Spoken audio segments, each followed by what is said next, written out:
Three, two, one, action. Good evening and welcome back to the Hendrick Hudson Board of Education meeting. Tonight is January 20th, 2026. May we all please pray to the pledge.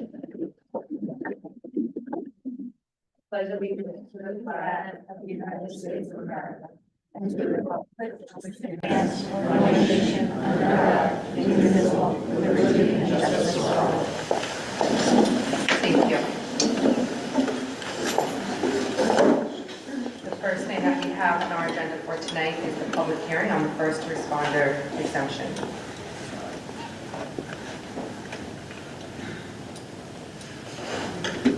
We don't have anybody currently signed up, so we can, for comment.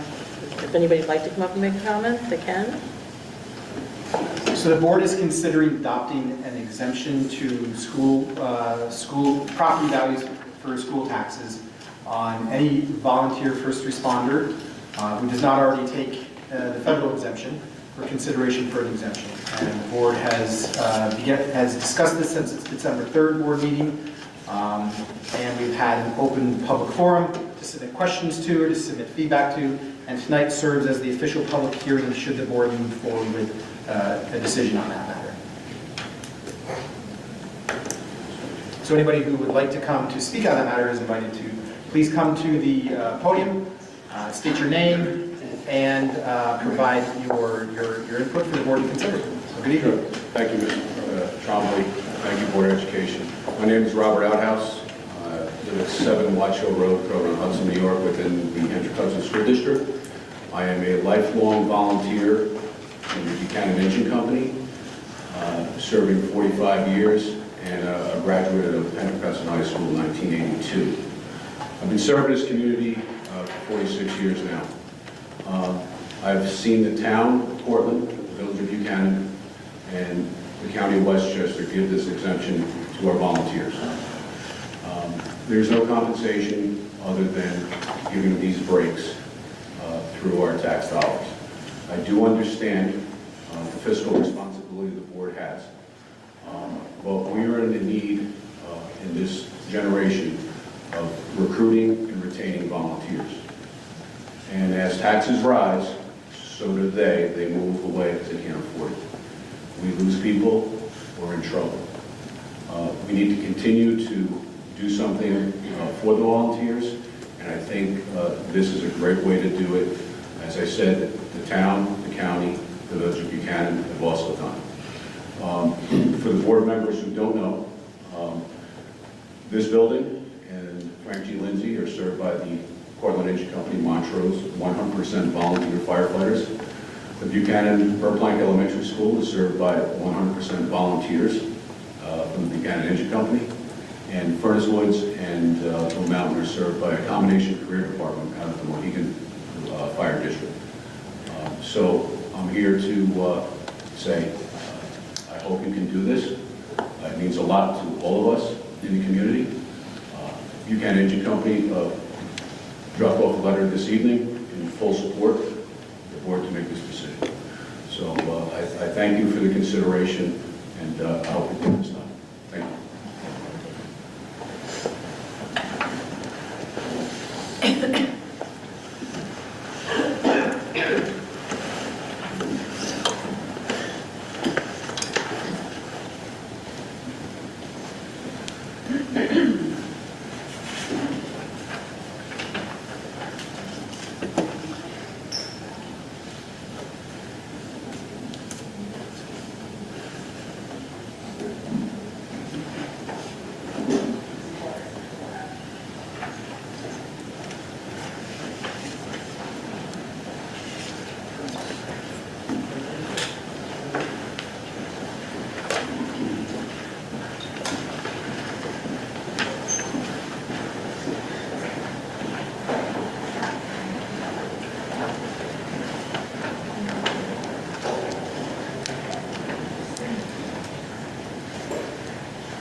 So just to provide an update, we're just waiting in case anybody does show up that does want to provide any feedback for the board to consider during the public hearing, and we'll close the public hearing in a few moments.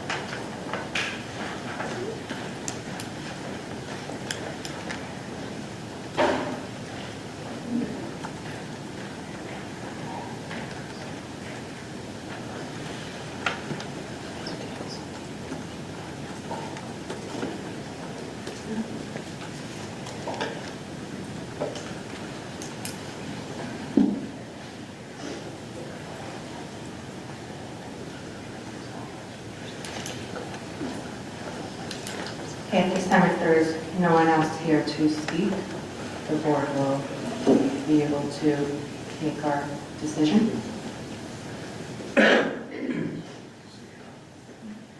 Sidebar question, do we individually or just as a collective? I think with this, we should probably do a roll call. Yeah, we've done that in the past, yes.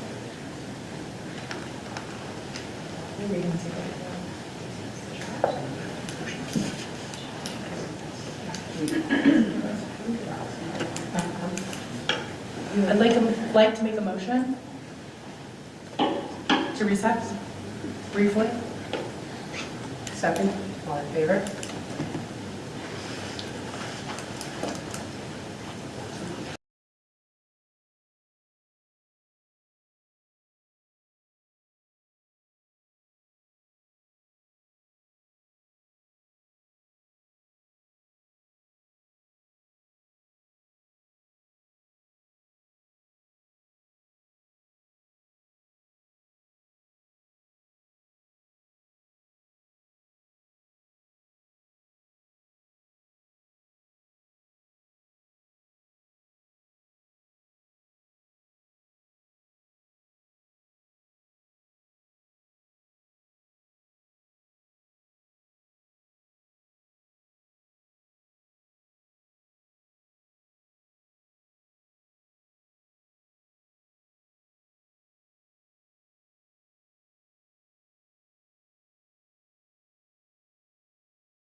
The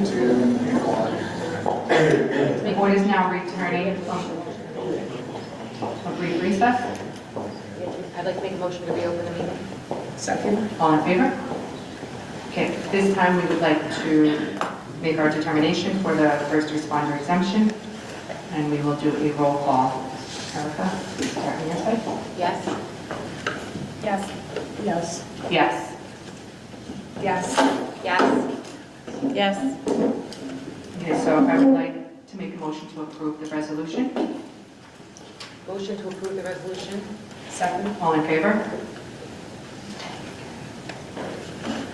Whereas under recently enacted, Motion to waive the reading. Second. all in favor? Okay, at this time, the resolution to extend partial real property tax exemption for eligible volunteer firefighters and ambulance workers has been approved.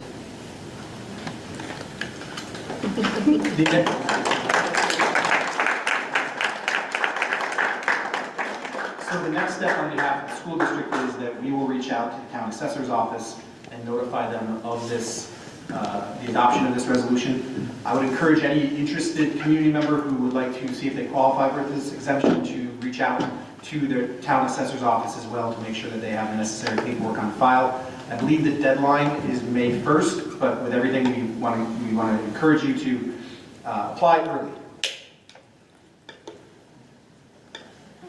I just want to say thank you on behalf of the board for our volunteers, and I know that this might not make a huge impact to you, but you guys make a huge impact to the community. So I just want to say thank you on behalf of the board, and this is one small thing. I know it does impact every household, but we feel that what you are doing is important, and we hear you, and we thank you. I just want to make them aware also, the taxable status date is May 1st. You need to get to the application before that.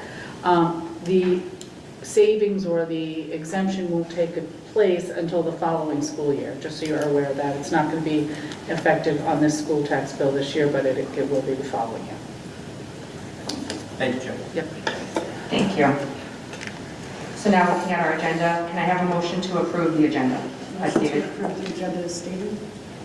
Second? All in favor? And that brings us to our recognition of our high school students. Thank you, President Silverman. So we have a very dense agenda this evening, and it's always important that we start off with the reason why we're all here, and that is our students.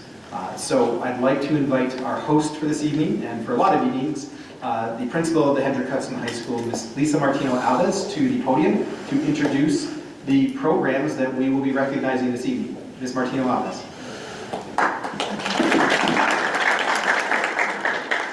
Thank you and welcome to Hendrick Hudson High School, to our cafeteria.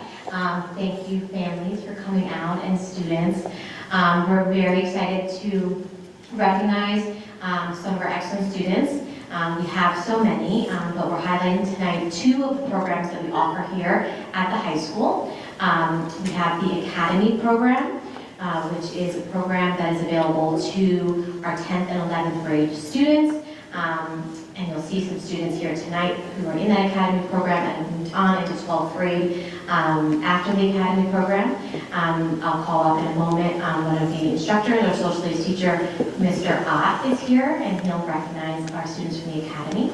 I also want to call our attention to our program, Project Lead the Way. It is a unique program to our region. Not many schools offer this, but it really allows students to apply some of their science skills and scientific reasoning, not only in our science research program that is kind of joins along with our Project Lead the Way, but our electives that are available in this program. And we have Ms. Dempsey here, who's an instructor in that program, to speak a little bit about that program and recognize some students in that program. So without further ado, I'm going to first call Mr. Ott from the Academy. Thank you.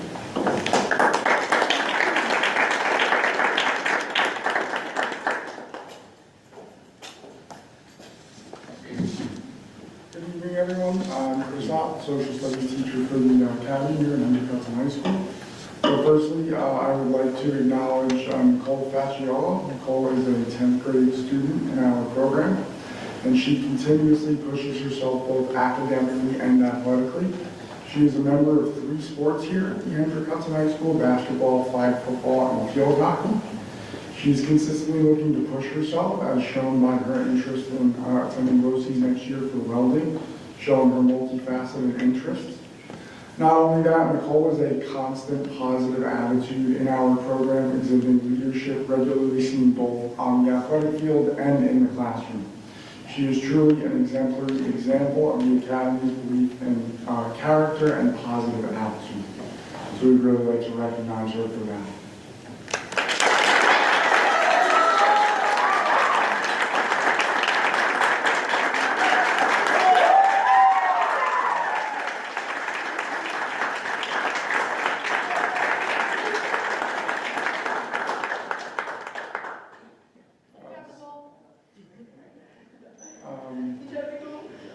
Secondly, we would like to acknowledge Salpreen Taylor. I didn't see Salpreen Taylor here, but you can make it. I would love to just make you aware of the impact he brings to our program.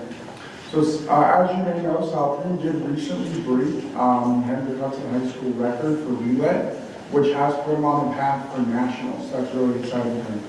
He's really been a fixture of the Academy community, building rapport with pretty much anyone he interacts with. He is one of the friendliest people you'll ever meet. Some of us refer to him as the mayor of the Academy. due to his positive attitude and his ability to really put a smile on the face of anyone who passes by. He is constantly pushing himself past his limits, academically and athletically, as we've seen. He is someone that we would really love to recognize for his contributions to our program.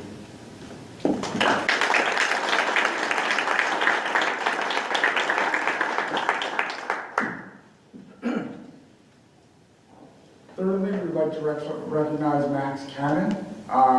Recently, he has decided to dedicate himself to the math education program at SUNY New Paltz. He has a firm belief in the importance of community building within education, both from his perspective as a student and as a future educator. As an artist, academic filmographer, and photographer, Max exemplifies the Academy's belief that creating a supportive school community will allow students to take positive risks. So we'd like to recognize Max for that.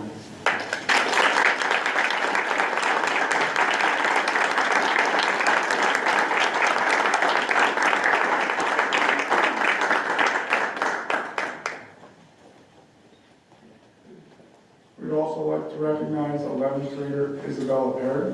This year she has pushed herself academically both at Hendrick Hudson High School and at BOCES, where she is completing their veterinary program. Beyond the classroom, she is an accomplished equestrian, competing with her horse Bubble, regularly sharing how much she enjoys being in school this year. Her consistent, positive attitude demonstrates that being part of a supportive community has positively shifted her attendance, academic success, and given her the platform to grow into the leader she is becoming in the Academy. I'd also like to just recognize that Isabella is one of the nicest and most positive people you'll ever meet. I'm sure they'll get recognized here, so we'd like to recognize her.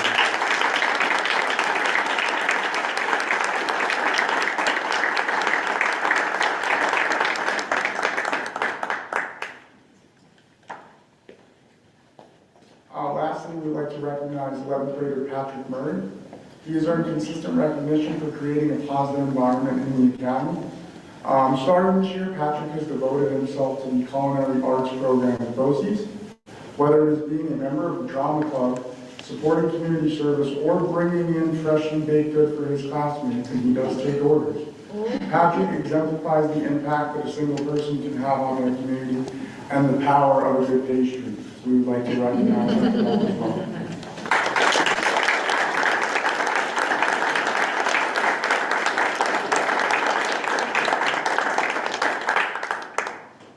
Thank you, everybody, for your time.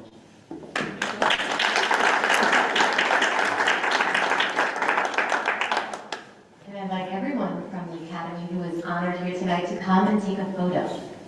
Come on.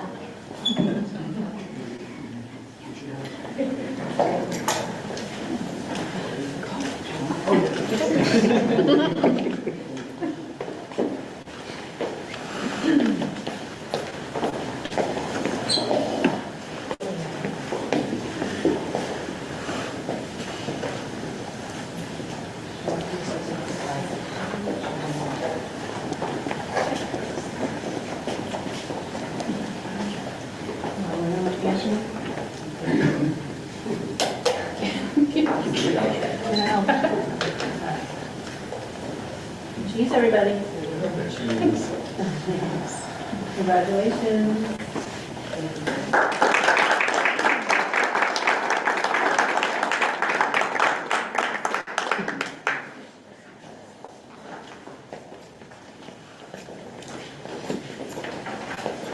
And now I'd like to call up Ms. Dempsey from our Project Lead the Way program.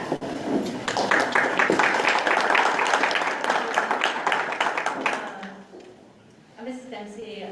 I am new to Hendrick this year, but I took over a couple of the Project Lead the Way classes. And I actually knew about this program before I came here, because when we started out Project Lead the Way at our last district, we came here to observe, to see how it was done. So it really has been done very well here, exemplified by these 4 seniors who are they're graduating this year, and they're heading directly into medical type programs. So I'll tell you a little bit about them. Emma Barbalette, is a 12th grade student. She's been in Project Lead the Way for 4 years, so it's a 4-year program. And she's currently taking biomedical innovations. She's an outstanding student, demonstrating success in the program. She also takes AP Biology, as do actually all 3 of these students, and they were well prepared to come to AP Biology as well. They're performing wonderfully. Emma has earned direct admittance to multiple baccalaureate nursing programs and has spent time volunteering in hospitals.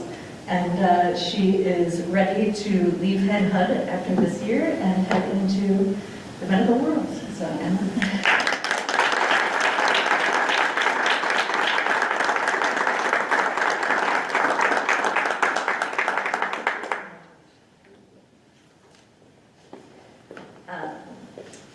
The next student is Juliana DeSisto. Also, she has been in PLTW for 3 years. She actually said she regrets not starting as a freshman, but some students don't have time in their schedule to start as a freshman. And she has also chosen nursing as a career choice, and she has direct admittance to multiple programs. So she actually has a choice of programs and is still waiting on a few more acceptances. So Juliana, I don't think Juliana's here tonight, but yeah.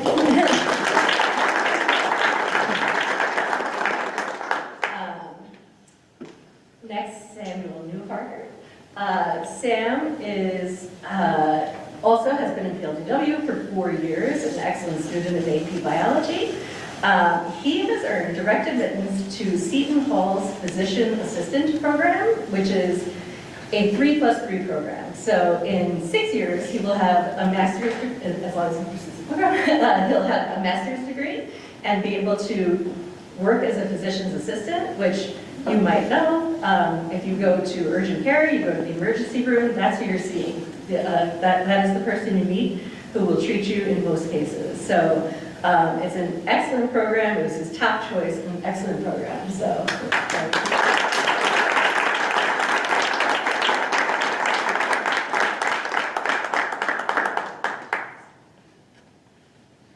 And last, Sophia Guerrero has also been in PLTW for 3 years. She did not have space in it for her PLTW for her schedule her freshman year, but she's now taking medical interventions, and she has earned direct admittance to Penn State's kinesiology program, which is absolutely incredible. It opens doors to all sorts of medical programs. So when if she continues and pursues and graduates, she'll be able to apply to med school or physical therapy school. There are so many openings at the end of this program, and it's also an excellent program. She also spent time shadowing at a hospital, and when she was there, she kind of could follow what was going on, so that was pretty cool. So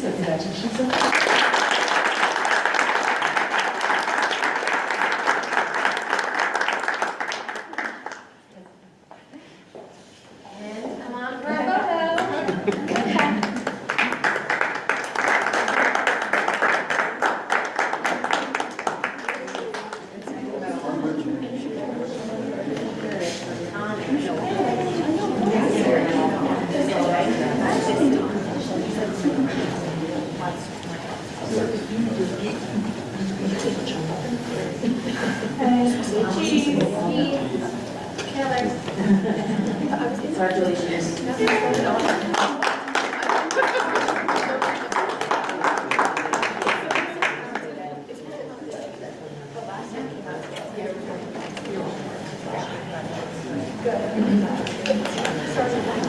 Thank you all. Enjoy the rest of your night. Thank you so much.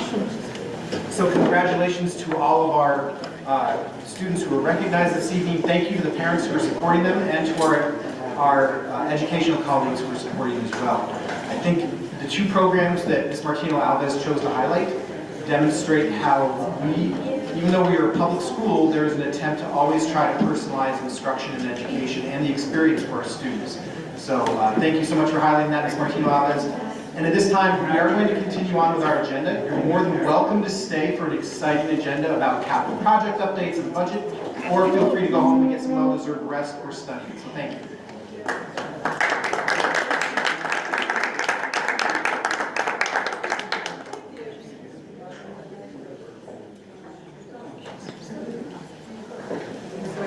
on to the next agenda item, which is our audience comments on non-agenda items. Carmen, do we have anyone signed up? We do not? All right, and that brings us to our presentation, starting with our capital project update with KSQ. So this evening, we have another update provided from our architectural firm, KSQ, and our construction management, supported by our construction management firm, Triton. We have Armand Pedrini, and Robert Furness joining us this evening to provide that update. I can tell you that Armand and Robert and their teams are very involved in terms of oversight, support, making sure that this stays on track, on budget, and also communicates with us frequently about how that progress is going.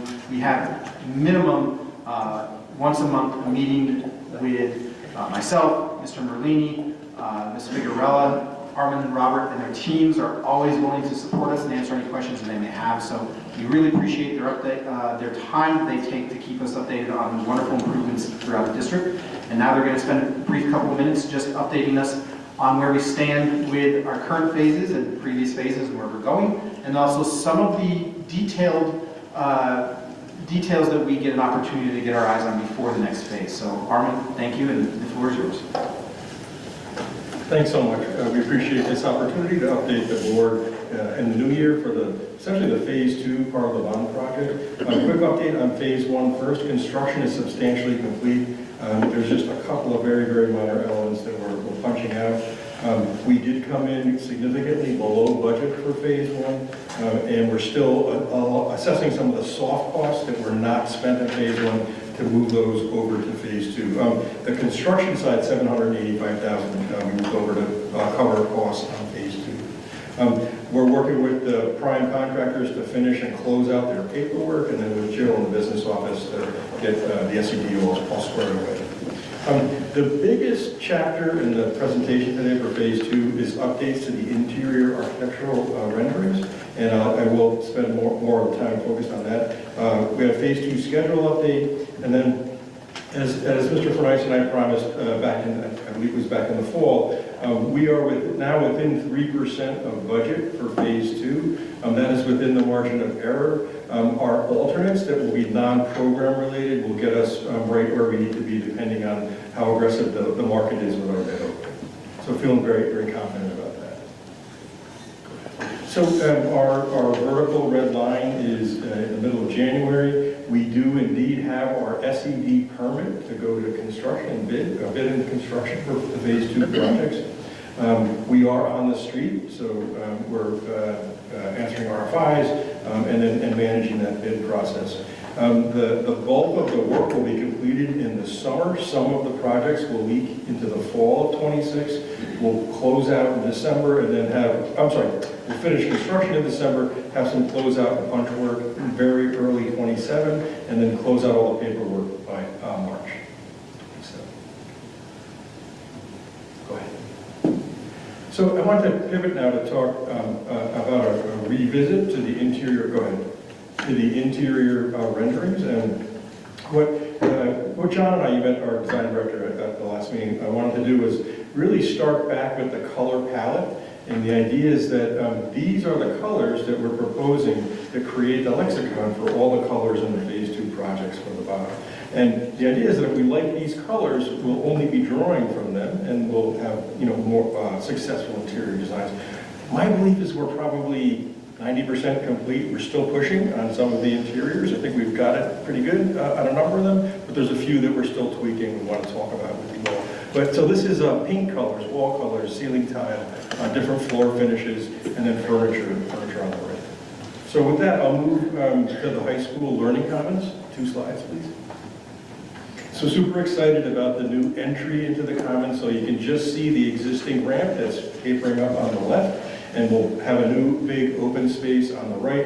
This is where we think we can have post-board meetings and other elements in the main learning commons, taking advantage of the windows there. So the idea the big idea for the renovated learning commons here at the high school is coming into a space, a program space, not the bottom of a ramp. Next slide. So now up at the top in the main, where the main collection is and study spaces, this is looking across to where the ramp is in the back corner of this slide. Again, you're seeing a wood ceiling the darker hen hug blue carpet in the center with the more taupe colors surrounding, wooden shelving units with, I'm sorry, white metal shelving units with the wooden top. So again, we think we've got it pretty close this time, but we're anxious to hear feedback from the board. And now further into the, next slide, further into the collection area, this is looking back at the exit stair at the back of the existing library. And those are the three images I have for the learning commons at the high school. Moving now downstairs to the music instruction spaces, completely different than what we had in the fall, I guess in December. So you're seeing now the floor finish is that hen hug blue, the tiers that wrap around, the vinyl flooring, wood floor look in the center, and then the felt ceiling that allows sound to go up, which is consistent with what the acoustician asked for in the orchestra. Okay. Moving over to the music room adjacent to the orchestra room.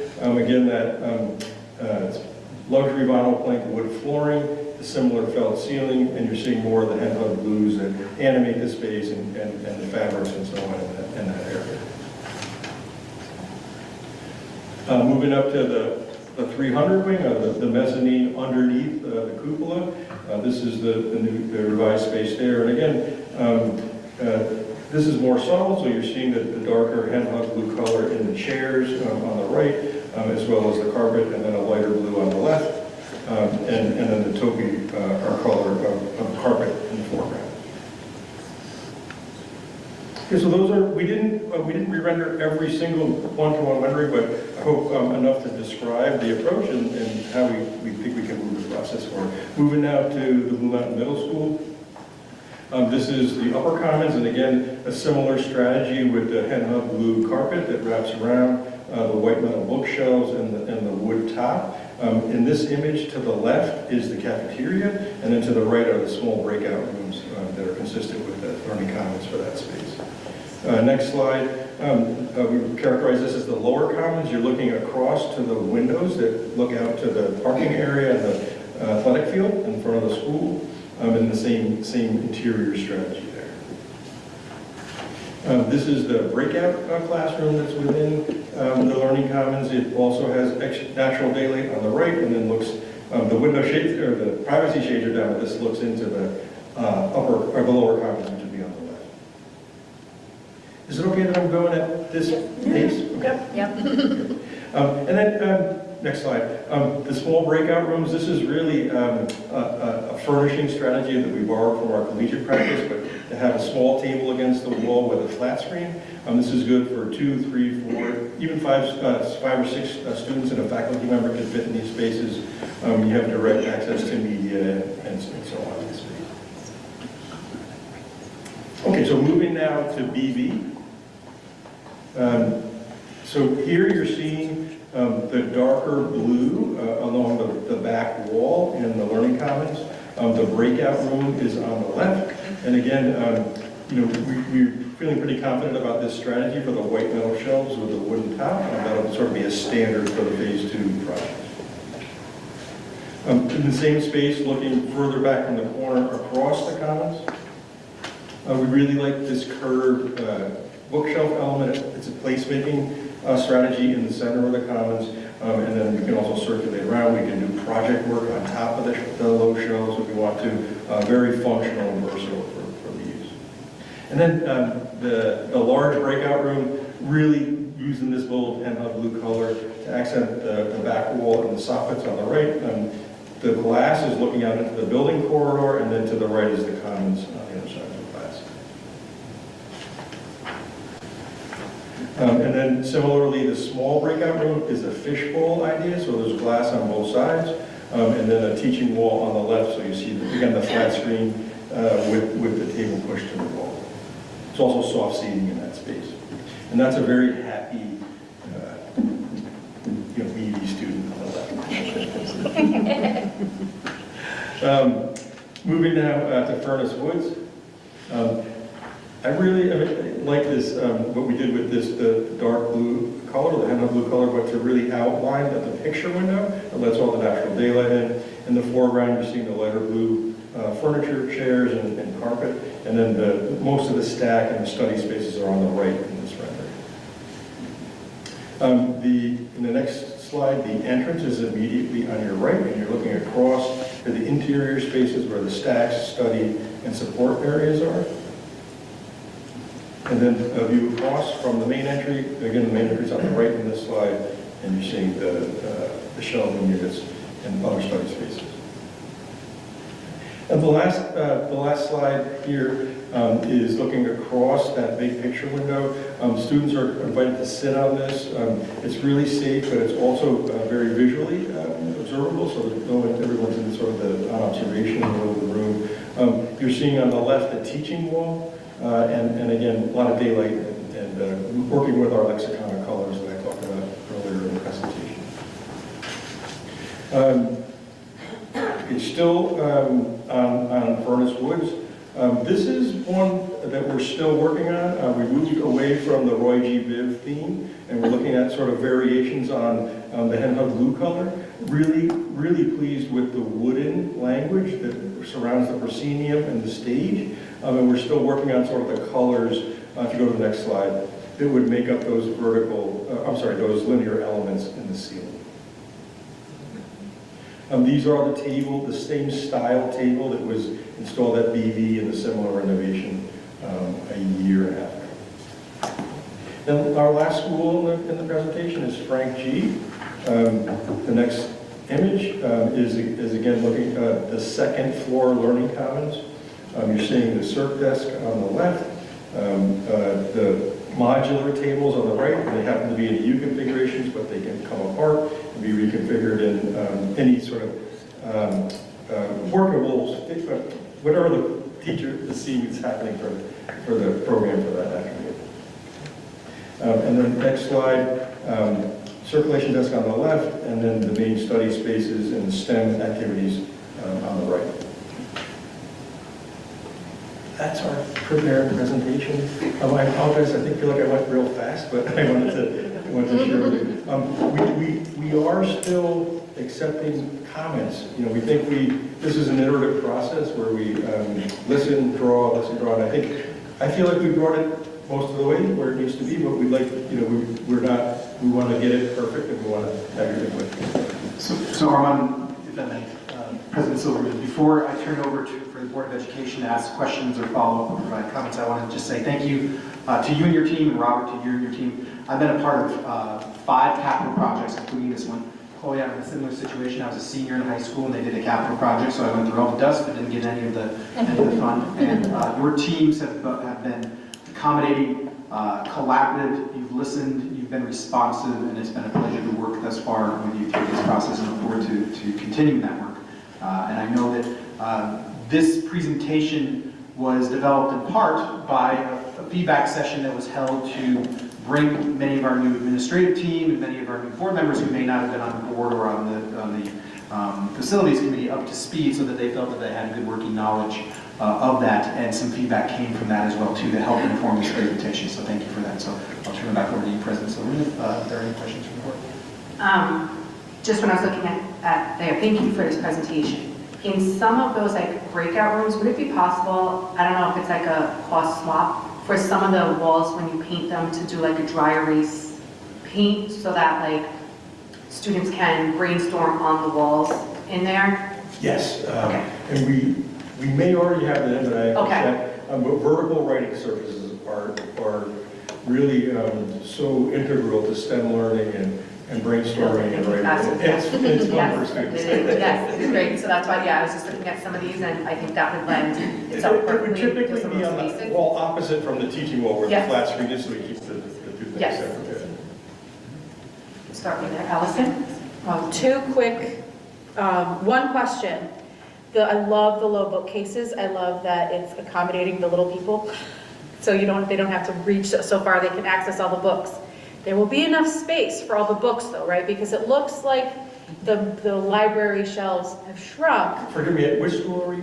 All the elementary schools, so Furnace Woods, Frank G, BV, the low bookcases, just to make sure there's enough capacity to hold all the books. I'm sure that there is, right? I just wanted to double check. Yes, and we are not finished with that effort, so Okay. as soon as we get through the bid process, we're going to be pivoting to have principals workshops with the furniture vendor, and actually, it's NSC, I think, we're working with her at Frank G now to sort that level of detail out. Perfect, awesome. And then the second thing was, Anicia, yeah, great, love that. The second thing was, at Furnace Woods, while you're working on the color scape for the auditorium cafeteria, one of the suggestions, and I don't know if anybody else got this note, was to, in there before was a mural that was painted by students of students. And since it's a blank space, to maybe leave it blank so that we could do something like that again and bring the community into the building as part of, just that's a suggestion, it's not something we have to do. But I kind of like that you didn't take it too far so that we might actually be able to do something similar to what we had before, maybe. I don't know, just a suggestion. I like that it was. Just to know, we're working with Anthony we're going to document that existing before it's, tampered with. And there was also maybe a plan to leave it, but we're still having that discussion. Okay, great. But I like the idea of a fresh canvas for the next generation. Yeah, perfect, thank you. Alexis, do you have anything? No, just one little comment. These tables, I think BV has the same style, but they're benches. I think, because I see potential 5-year-olds popping off, and they also sit 3 on a side of it. Just throwing that out there. And they have the logo on the top. They do. Yeah. So we'll come back to that as part of the furniture discussion. We used to have those styles here, they're right back there, and they cause a lot of issues here. The circular seat style. Yeah, They we were like always wobble replacing and break, them, right? and Lauren's nodding her head. 'Cause yeah. She can fill you up. Corey? I was just, first of all, thank you so much. I know, it seems like a lot of improvements, color-wise, it's brighter. Two things that I was missing, and you're probably still working on it, was the bathroom example that you had in the last presentation, and then the servery also. The servery for Frenchie? No, Blue Mountain. it was perfect. So we just But it's not in there. we didn't get to that Okay. level of detail. We wanted to sort of tackle, it felt like the learning commons at the high school and the middle school, and then the STEM continuum was where we went first, and then we'll Okay. continue to look at those. I had asked Armin to provide an update on some of the major areas that came out of that previous meeting. Okay. And the only other thing I was going to say overall is, I feel like when you guys are moving to the next stage and picking out actual furniture and, go for some bold colors. Like, it feels a million times brighter now than it did before. And I'd love to see a little less like monochrome and more just, And especially furniture, because you're not committed to that forever. Exactly. It's not like, like a wall covering that you it's Right, it's a 30 great years. way to bring in, I like your use of the light yellow, and that sort of brightens up that whole space rather than it being all the blue. So it's really nice though, thank you. We also have, Sorry.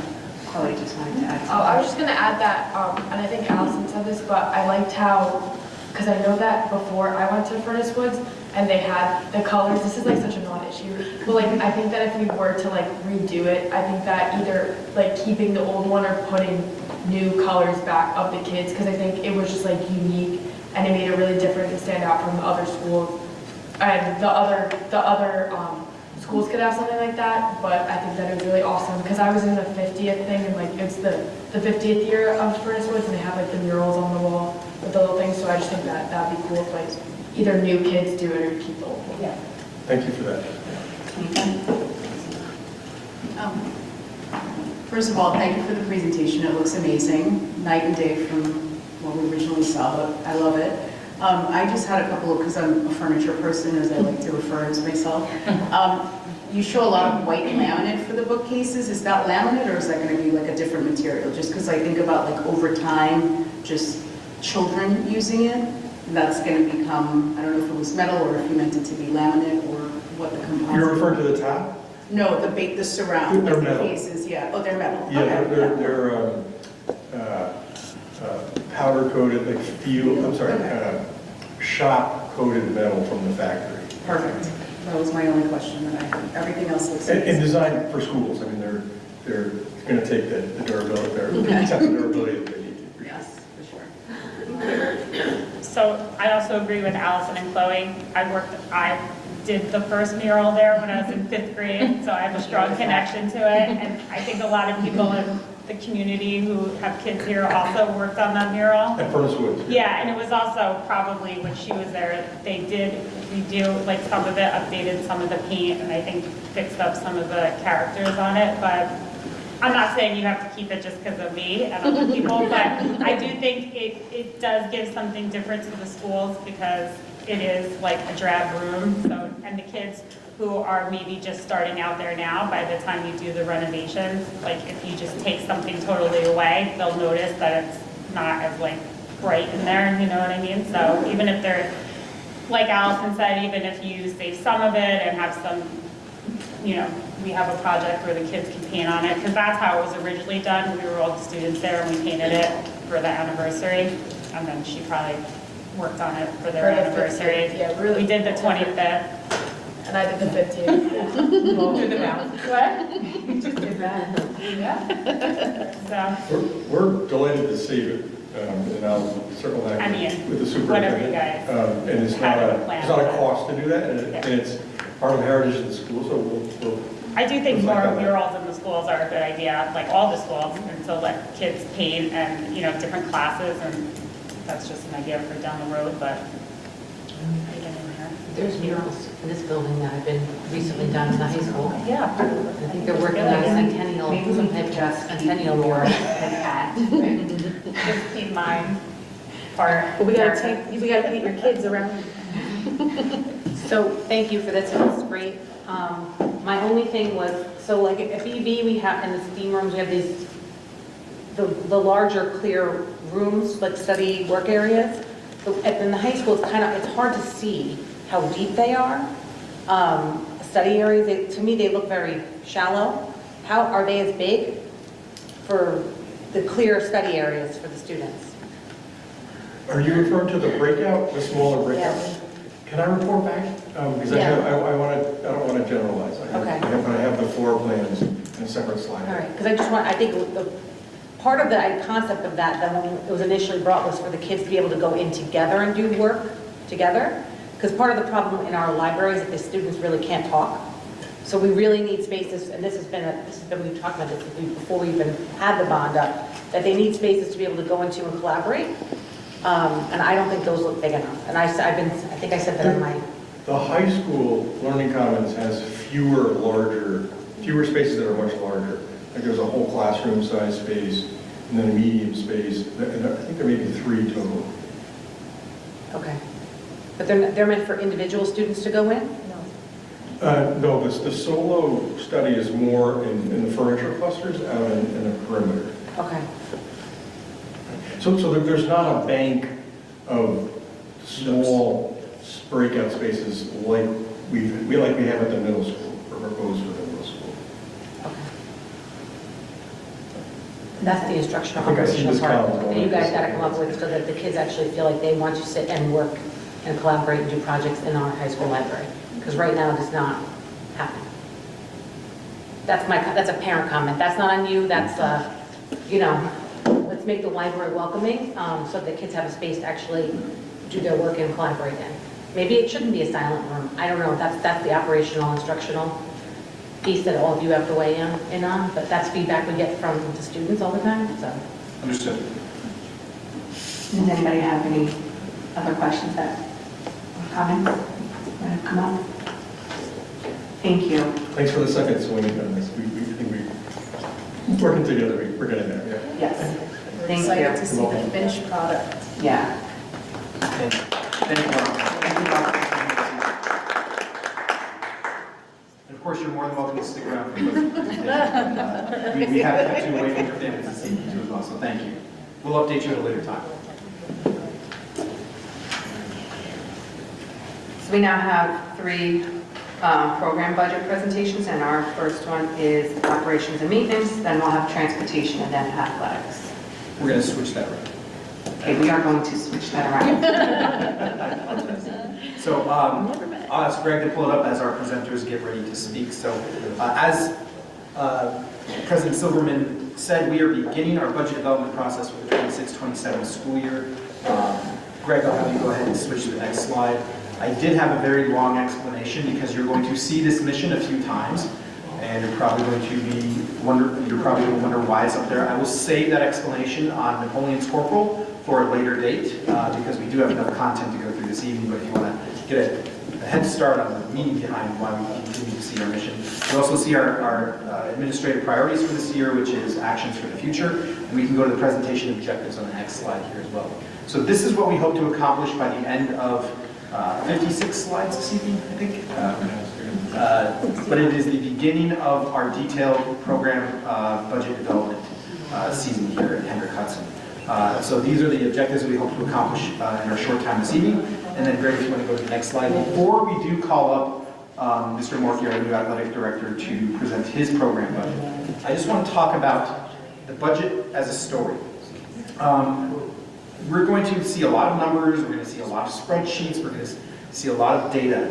And it's important to remember that our work is not just these series of data and spreadsheets and ledgers, but it is a story. A school district budget at its core is a narrative about our hopes, our dreams, and our values for our community's children. It tells the story of the engaging and welcoming teaching and learning environments we strive to create every day. Over the next several weeks, you will hear the specific chapters of this story as we present program, department, and building-based budgets. These chapters will highlight the best parts of our narrative, how we are using funds to support the wonderful activities that help our students achieve their maximum potential. However, every engaging story requires context, a setting, and often a conflict that protagonists must overcome. Tonight, I'm going to start with a preface to understand exactly where our story begins. Greg, do you want to head to the next slide, please? In any story, the preface sets the stage. And for Hendrick Hudson, our preface involves a stark collision between a failing financial framework and our moral mandate to protect the interests of this community's children. We are not facing a theoretical problem here at Hendrick Hudson, and it is not a theoretical problem that anybody in this room has created. It has been forced upon our district. We are navigating an immediate financial crisis driven by the shutdown of Indian Point, which resulted in the loss of nearly 1/3 of our annual operating revenue. To put this in perspective, in the 2019-2020 school year, the pilot or payment in lieu of taxes agreement with Indian Point and Energy Center accounted for approximately $24 million, or 31% of our budget. Today, funds we received from a pilot by the new owners of the Indian Point Energy Center, Holtec, has dropped to $3 million, representing less than 4% of our resources. This is the central conflict of our plot. We've lost a massive portion of the revenue required to run our school district, yet the needs of our students, our protagonists, have grown more complex, and they have a key expectation to have a high-quality education program. Greg, if we want to go to the next slide, please. So in every great story involving conflict, we look for heroes to arrive and turn the tide. In early December, I stood before the Indian Point Decommissioning Oversight Board, a room filled with legislators and policymakers, and I asked for that help. We outlined clear paths for them to become the heroes of this story. We advocated for the Stranded Act, which would honor the federal government's promise and provide approximately $26.6 million annually in impact aid for the 1.7 million kilograms of spent nuclear fuel stored in our backyard. We asked for the REACT Act to allow decommissioning trust funds to aid our community, and for the extension of the Cessation Mitigation Fund, which is set to expire for us in the 27-28 school year, which also decreases $2 million annually while we were using it. I was clear that without this aid, we risk a moral catastrophe.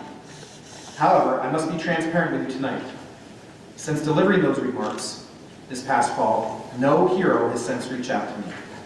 While we remain grateful for the past support from partners like Senator Harcum and Assemblywoman Lovenberg, the major systemic fixes that we need have not yet arrived. Greg, if we can go to the next slide, please. This brings us to the setting of our story, which consists of the variables that we must operate within. We are constrained by a state-mandated 2% tax cap and a finite nature of our fund balance.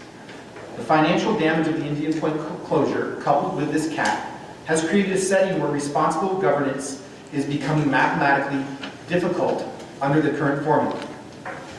And I don't want to say impossible, because I know the team we have assembled here, we can weather through this. If we propose a budget that truly meets the financial needs created by this crisis without outside aid, we risk having to go over that mandated tax cap, or piercing the cap. That would require a 60% majority, or facing a supermajority in favor of that vote, or face a contingent budget that would force the dismantling of non-mandated programs like sports, arts, and electives, for example. This is the tension of our setting. We are fighting to protect a world-class future for our students while operating within a financial framework that is stacked against us. Later this evening, after we have looked at the first chapters of our story from our department leaders, who will present in a few moments, and program leaders, I will return to my specific thoughts on these variables we have to operate in, specifically regarding the tax cap, the use of any reserves, and how we will manage expenditures to help balance our budget. Despite the current conflict and the current lack of a legislative hero, the story for our students must go on. We cannot wait for others to save us. We must write the next chapters ourselves. I have every confidence in the governance and administrative team we have assembled to overcome the conflict in front of us. Tonight, we begin reading the chapters that focus on the vibrant life of our district. You will hear from athletics, transportation, operations and maintenance. These presentations represent the resilience of our district, how we continue to transport, house, and coach our students to excellence despite the obstacles. We will tell the best parts of our story beginning this evening, how we are maintaining an engaging and welcoming environment. As we move through these presentations, please keep in mind that our goal is a happy ending for our students, a transformative, enriching experience that positively impacts them for the rest of our lives. Now, I will ask Mr. Beaumorky to prepare to come to the podium, but before we begin with our athletic budget, I would like to speak about the process. You're going to hear a lot of information. You will hear 3 program budget presentations, and I would ask that to keep these presentations moving along and to allow our storytellers to tell their story. I would ask that all questions are held until after all 3 of those presentations, before I start the speaking, and we'll give you some time to have those questions answered. I would suggest that there's a question that you have, please write it down so you don't forget it, and you do get to have an opportunity to ask that of our presenters, but that will help keep them with the flow. So this evening, I will now ask Greg to turn the slide, and I'd like to welcome Mr. Beaumorky at his first board presentation since assuming the role as the full-time athletic director in January to come to the podium. And as he pulls out his notes, please note that in this evening's presentation, you have 2 new administrators to our district presenting on their budget for the very first time. So, Mr. Morky, welcome this evening. Thank you for having me. You guys hear me? Yes. I appreciate you allowing me to speak and to share some budget items here, but I do want to also tell the story of what I envision, what I have found, and where I think we are going with athletics. Actually, we can go back to that mission statement. It'd be great. So when I read this, and I remember calling Mike and I said, well, are we sticking with this? Is this it? Is this the mission? Is this what we're doing? And he said, yeah, it's in our policy. We can't change it. This is what it is. It's okay, great. So now it's about to be, emblazoned on my wall behind me.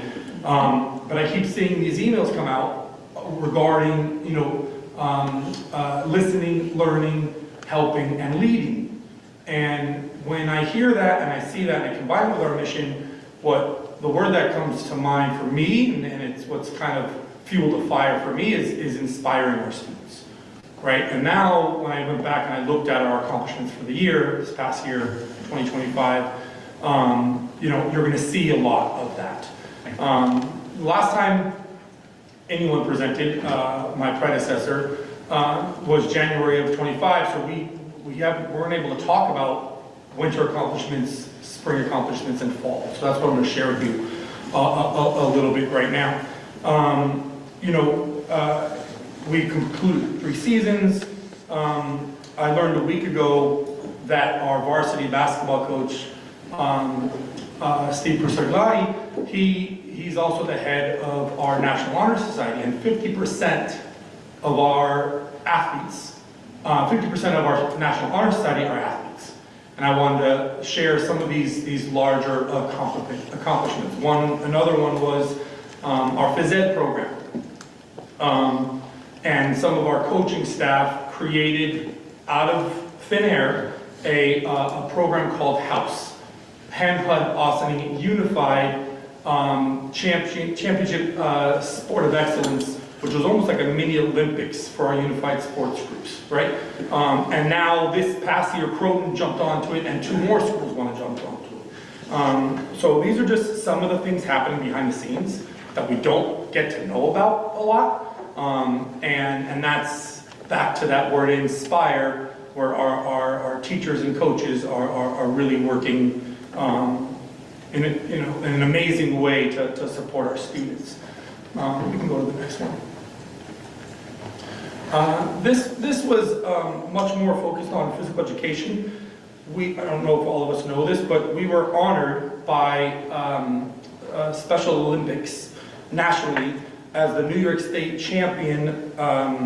Championship Unified High School of the Year because of everything we do with unified sports. There are 2 schools in the state that are considered championship schools. This leads to that, and it's something that I think is going to be coming in the near future. Mr. Fredman, I almost call him Brad, Mr. Fredman, for the past 3 years has led a delegation from Russia, right? Phys ed teachers, special education teachers, literally from all over Russia for the past 3 years, have been coming to see what we're doing with our students in phys ed classes, in our unified program, and they're bringing that back to that area. One of the first times I met them a few months ago, the biggest part of the conversation early on was how long did it take them to get to the airport? Because they were coming from other sides of Siberia just to get to the airport to get to here, which was pretty amazing. A few other pieces of things I'd like to share. Brad and Dina last year presented on cultivating collaboration for BOCES, right? 15 other schools attended that professional development. Midway through the professional development, they had our sailor class show up. And the sailor class were assessing the program that these teachers created and gave them feedback. It was pretty amazing. And then finally, our high school instructional leader for physical education and health, he's an executive director at Northwell Health and brings that expertise to all of our health classes and health curriculum. We can move forward. Here are some specific accomplishments. I went back and looked at, again, winter, spring, and fall, and just in those seasons alone, 142 all-league, 1 all-conference, 19 all-county, 38 all-section, and 10 all-state awards to individual student athletes. Something really amazing, and considering the size of our school, that's phenomenal. Here are our 5 absolute massive standouts. Victor Delgado, I think his name can't get out of the paper because he keeps winning every single season. You can see the accomplishments up there. He's going to be on his way to Cornell, and we'll be running for Cornell this next year. Dartmouth. I apologize. Dartmouth. Thanks for correcting. Justin Parks, football. Just an amazing athlete. He also holds now 9 new school records. Seth De Leon, boys volleyball, was a merged team. They went as far as they could. They were amazing this year. Sasha is a senior. She's going to be graduating this year. And Lucy is at University of Tennessee, was player of the year last year. I also went back and I looked at our whole program. When you look at every single team we have that competes. And I wanted to put some info together. I did not feel or think it would be this high, and it was. So winter of last year, 75% of our teams made postseason play. Spring, 78%, and this past fall, 82%. What does that really mean? It means 1 to 2 teams per season aren't making the playoffs, right? And when we look at our population and compare to who we play against, our kids, our coaching staff, our staff, they're doing an amazing job to really, separate themselves from the rest, and I'm very proud of them for that. Getting into the nitty-gritty of the budget, and I'll share some items here. Okay, thank you. I sort of have it by memory. Okay. But good. So equipment, it's pretty much staying the same. There's no change. Right now, we've used about half of it, maybe a little more than half from what we had planned for the year before.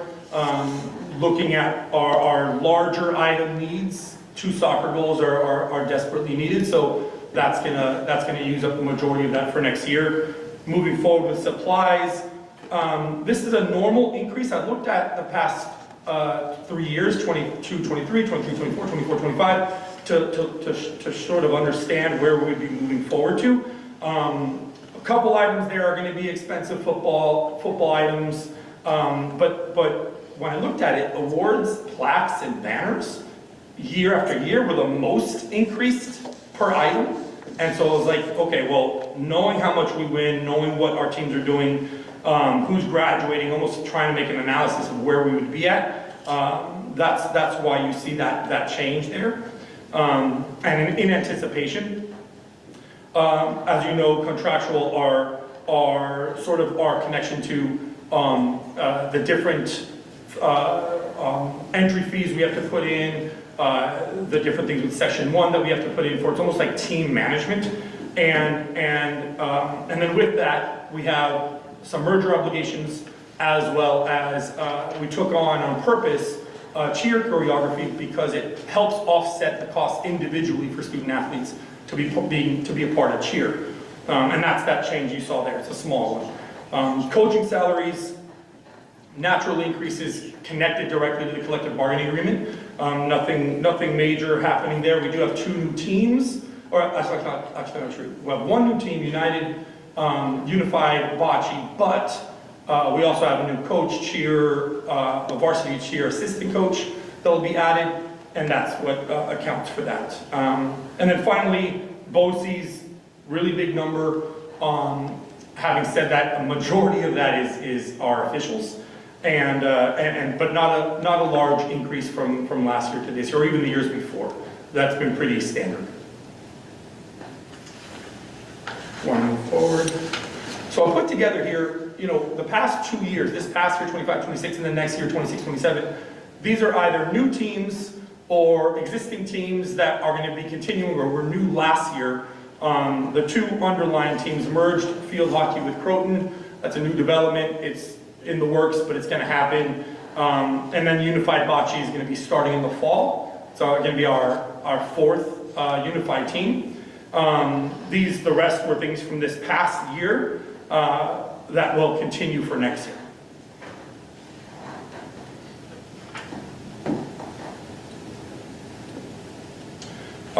And then just some final steps here, right? So when I look at this, the presentation you saw last year had 67 teams and 33 programs. When I add unified sports, it turns into 71 teams and 34 programs. And that's really where we're at. My next steps, and seeing what we've done in the past and where things are moving, heavy focus on physical education, heavy focus on health education. A wellness committee is already brewing, which will go from kindergarten to 12th grade. Fundraising and booster clubs, I want to wrap my hands around that, which I'm already doing. Coach education, something that's sort of an underlying issue I would like to address. Obviously, facilities is a nonstop conversation.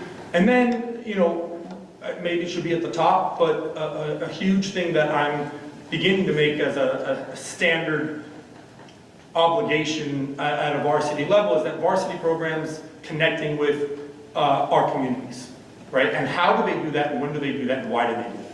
And then how do we do something where it's sustainable and it can be continued, whether the varsity coach changes or not? So these are some of my future plans. And in that picture, that's actually one of our coaches of the year this year. Section 1 coaches of the year. And this is the last thing here. So just a massive thank you for me. This is an honor. I really do feel like this is an honor. Helping every student grow, thrive, and reach their full potential inspires me every day. With support of the Board of Education, I'm honored to serve our community with leadership, integrity, and commitment to excellence. I look forward to collaborating on and building meaningful standards and benchmarks for physical education, health, and athletics that foster lifelong learning, wellness, and achievement. Thank you, Board of Education, for your trust and continued support. Those two teams are our girls flag football Section 1 champions, and this past fall, our cross-country Section 1 champions. Thank you, Mr. Morgan. I'll ask you to stick around for questions after the presentation, so thank you to our athletic department for leading us through the tunnel and jumping off the page of our stories. I will ask Ms. Salma to come to the podium to present her transportation budget and drive us home through our story, so to speak. I'm trying for every pun possible. Good one. While Lisa's getting ready, I just wanted to say thank you to Ms. Figueroa and our entire cabinet team and our Board Finance Committee who has provided input as these presentations have been developed so that our presenters and everybody has a good understanding of what is going to be presented tonight. And Ms. Salma, I'm sorry for cutting you off, but thank you for coming to the podium. Okay. Good evening, and I'd just like to thank everybody for welcoming me here to the district. And I would just like to say that your drivers here are very committed. It is remarkable. Not every district, none that I've ever worked with, and very rarely even come in contact with, had custodial drivers. So that's a different thing altogether, which I feel for the students of this district must be awesome, because they see these gentlemen and ladies as they're there to pick them up in the morning when it's raining, when it's dark, everything. And they're trying to transport them. At the meantime, they're coming back and they're going in and they're cleaning the buildings and moving the furniture and supplying everything that our children need, and then back out on the road again. So I would say when they see them out and about or in the mall or at the supermarket, that they must be very grateful and really appreciate what these people are doing for them in the district. And I know that the drivers do, it's common, and it's the thought of every driver that, these are like our children. We transport them every day. We know a lot about them. We know where they live. We know their aunts, their uncles. They have a cat, a dog. They have a red car, a black truck. They have a white house. They have a picket fence. They know the neighbors. They know the grandparents. So they do know a lot about the children. And I think it's a pretty nice relationship, and I think they all do try and strive very hard. Now we'll go into this. The mission, what we are charged with doing is to ensure each student is an engaged, passionate learner who achieves their maximum potential and contributes to society. We are to provide safe and efficient transportation for the students of this district. We want them to feel comfortable, we want them to feel safe, and we want them to be able to talk to their driver and explain anything that they might need to, if they're having any problems or anything like that, or even if they're happy, we'd like to know about that. In 2025 and 2026 initiatives, we have 3 new buses. That was in the program. We did receive 1 small bus already, and that is already out in the fleet, and they're using it. We do have 2 more large buses that are expected to be delivered by the end of January. Hiring and replacement of custodial and chauffeurs, subdrivers. We are in very great need of the chauffeur drivers at this point. These are replacement. We have already had them. We just had a number of, many districts are going through this in New York State and in the country and actually around the world, where it's very hard to get bus drivers right now. So it's not new people, it's just replacing some open jobs that we have. Stop arm camera, that's another thing that was brought in. It was activated last year, but it wasn't live. So we have gone live since September of this year. That's working out very well. There's also, district transportation is continuing to participate in a shared service model, which reduces expenses, where we come together with a bunch of other districts locally, and if we should need to, if they have a bus going to a certain school, that we might be able to put a couple children with them, and vice versa. If we're going there already, we might be able to transfer a couple of their children. It works very well. I've seen it work in many districts, and it works very well here. There's also going to be a demolition of a small building behind the bus garage. We're in need of space, and I don't know if maybe Anthony will be discussing that more, but I will bring it up to further on in this presentation. But and in 2026 and 2027, that this upcoming year, again, our biggest push will be to get some more chauffeur bus drivers. It's tough to get them. They don't come in as usually as drivers, so many times we have to train them, and so that will be an expense. Training for incoming existing drivers, like I said, the existing ones also get regular training, many testing throughout the year, and the incoming will also, it's quite hefty. It'd be beautiful if some already licensed drivers would walk into our garage. That would be fantastic, but unfortunately, a few and far between. But we have trained some drivers in the past that have, they're brilliant, they're great drivers. Everybody's very enthusiastic coming on board, so we have high hopes for them. Also add one more license for Route Finder Plus, which is the routing system that we use for the school district. There we will be attaining another license, and then there'll be some training needed for that. Okay, that'll make it so there's more, 2 or 3 people now that can route, which is important to have. In 2025, 26 EV highlights, that is electric vehicles. A lot of new things coming at us with this in the entire state of New York. We are right now currently working with Polera and Bird Bus. Bird Bus will supply the buses, that's who we'll purchase them from, and the chargers. The electrical equipment solutions, and they will be in charge of helping to set those up. And the mobility house will be, they will help us with our, with the computer part of it and setting up them and maintaining and watching over, how the chargers actually work and how they communicate with the buses and everything. And then we'll also, of course, Con Ed will be involved. And we are almost completed our electrical vehicle transition plan. Okay, we're currently in that. That is Polera who's pushing that for us, and they work for the state. 2 electric buses should be arriving soon. They will get here somewhere probably in February, we're hoping. So they'll be, we're eager to, get involved and see what these things have to offer. I've been in the business a while, so I have come in contact with some of the electric vehicles. So I have a slight bit of knowledge with that, but we are learning every day. 2 chargers we found out too from the Polera electrification plan, that 2 chargers can be installed without having any upgrade to our service. So for those 2 buses coming in, there won't be any extensive upgrade at this point. Training for mechanics and drivers will be done by then with Bird Bus. There is not a tremendous amount of training. It's basically the same bus, but it is a different power system. So once they can work on everything except for they get to one point with the power system, the motor, the electric motor, we will then use another company or so to work on that. Also, any training that the drivers need, Bird Bus will supply at that time also.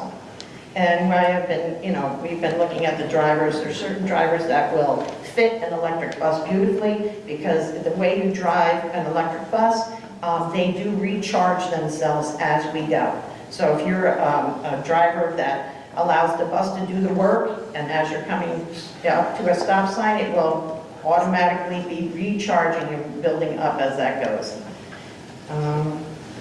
Challenges. Basically, a big challenge is to get the custodial chauffeur driver positions. The more drivers we have, the better everything is going to go. It's that way across the board. Train, or recruit already licensed drivers will improve everything there is to do with transportation. Bus hydraulic lift, we're going to need another one of those. We have one, and to maximize our mechanic staff, and that will be through a ban. Okay. Right now, we have district transportation equipment. Equipment used to enhance the transportation department. We do keep $20,000 in there. That is for any kind of like an emergency type of thing where we may have a transmission go. We may need to access this to get the money for that, or a motor, or possibly an air conditioning system. District transportation contractual expenditure. Repairs and upgrades, work performed by outside contractors.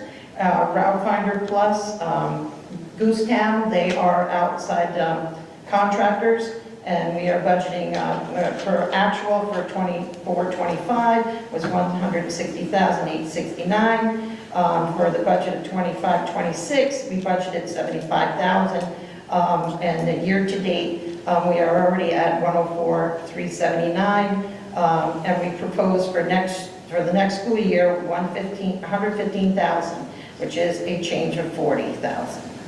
District transportation auto liability, district auto bus insurance, buses, district vehicles, 183 for 24-25, 183,862.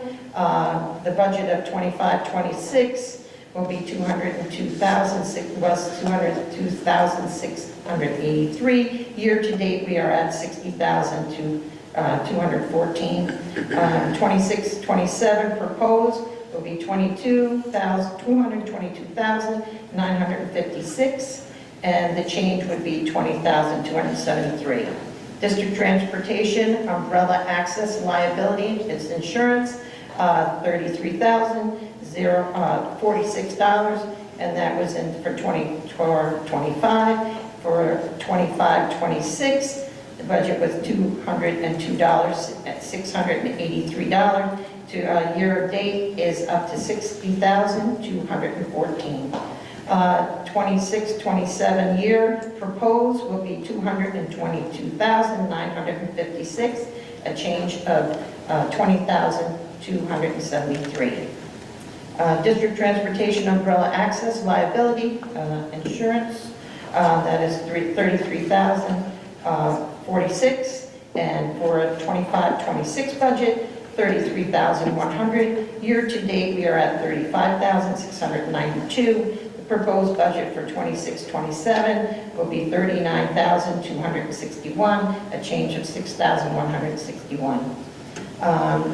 District transportation materials and supplies, miscellaneous materials and supplies for repairs, like sheet metal, brakes, drums, wiring, wiper blades, radiators, hoses, belts, etc. 24-25 is $40,697. 25-26 budget is $105,000. Year to date is $8,531. 26-27 is proposed for $100,000, which actually has gone down $5,000. District transportation, gas and diesel fuel. Gas and diesel fuel for the buses, which goes up and down.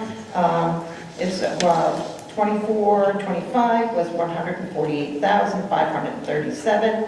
25-26 budget was $262,500. Year to date, we are at $139,620. 26-27 proposed $300,300. This is a $37,800 change. Okay. District transportation for lubrication oil, fluids for the buses. 24-25 actual was $2,000. $1,000.15. 25 and 26 budget was 16,000. Year-to-date was 7,500. Our proposed for 26-27 will be 16,000, so there's no change. Ms. Sullivan? Yes. You've done a great job writing down the numbers for us. If you want to pick any of those to highlight, Okay. if you want us to just be aware, that'd be perfect. All right, that'd be great. You're doing great. Okay, thank you. Let's see, anything to highlight? Well, equipment in the bus garage, tire machines, lifts, that's pretty much just another one that we keep. Right now, we're at 9,000. We're going to keep it at the same. We don't usually use that many more parts, just depending. Heating oil and things, that's changing slightly, but not too much. Let's see here. Electricity for garage, insurance, general repair, maybe general repair, bus garage, materials and supplies, or general repair supplies for vehicles, 108,311. The 25-26 budget will be 130,000. Year to date, we are at 110,131. 26-27 proposed will be 130,000, and there's zero change on that one. The totals are actual for 24-25 is 828,440. Budget for 25-26, 975,687. Year to date will be, it is now at 624,272 or 17, and 26-27 proposed will be 1,127,858. Changes 152,171. There has been a reallocation of budget costs to help track and minimize transportation and budget aid. I would like to take this time to thank the board, faculty, staff, and community during this past year for their continued support of our transportation program. Thank you, Ms. Sullivan. So as Mr. Marini comes to the podium, I want to say thank you for a very detailed presentation describing our story of transportation. I always say this, it takes about 5 years to learn your budget in and out. So the amount of detail you put into the budget codes not only is informative to us, but we know also helps you get to know your budget a little bit, because a lot of your codes have similar things, whether it be supplies for fluids or things such as that. So thank you for helping detail that for us. Thank you. And to help put a roof on our first 3 chapters this evening will be Mr. Merlini to go over the operation and facilities budget. Mr. Merlini, thank you for joining us this evening. Good evening, everyone. Tonight we'll be presenting the facilities operation and maintenance program for our district. So we start out with the mission statement. We have the district's mission statement, and then we add our little O&M mission statement of what we'd like to do here. So we want to provide services that support the faculty, staff, and students in pursuit of excellence in their individual institutional academic research and community objectives, just to foster everything along, right? Next slide.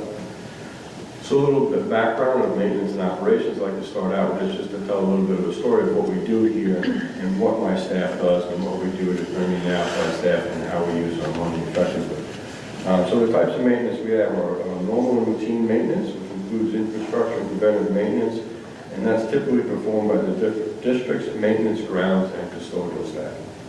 And then we have non-major improvements, remodeling, which includes construction and maintenance, and that's funded by our district's operational budget. And then depending on the type of those investments that we do in construction, that's either going to be performed by our district's maintenance staff or outside contractors. Cleaning maintenance is an activity performed by our custodial staff related to keep the buildings clean and sanitary. Some of the maintenance projects that we completed over this current year, 25-26, in the high school, we continued our efforts to change over the carpet to tile in a couple of classrooms. In Mountain Middle School, we were working on the heating system along with Frankie Lindsay, the heating system there. At BV, we put in a classroom kitchen and some new cabinetry there to support that. And then at BV, we changed out a couple of classrooms or offices with the carpet and going to tile. Furnace Woods classroom upgrades, that includes like painting, ceiling tiles, sprucing up those rooms to make them better learning environments. And in Furnace Woods, we also put in a classroom kitchen and new cabinetry. And then we've purchased air conditioning units, primarily for the 3 elementary schools. The middle school is in the bond, is getting some conditioning there. In the high school, we have a lot of portable air conditioners and window air conditioners, and we'll add some there.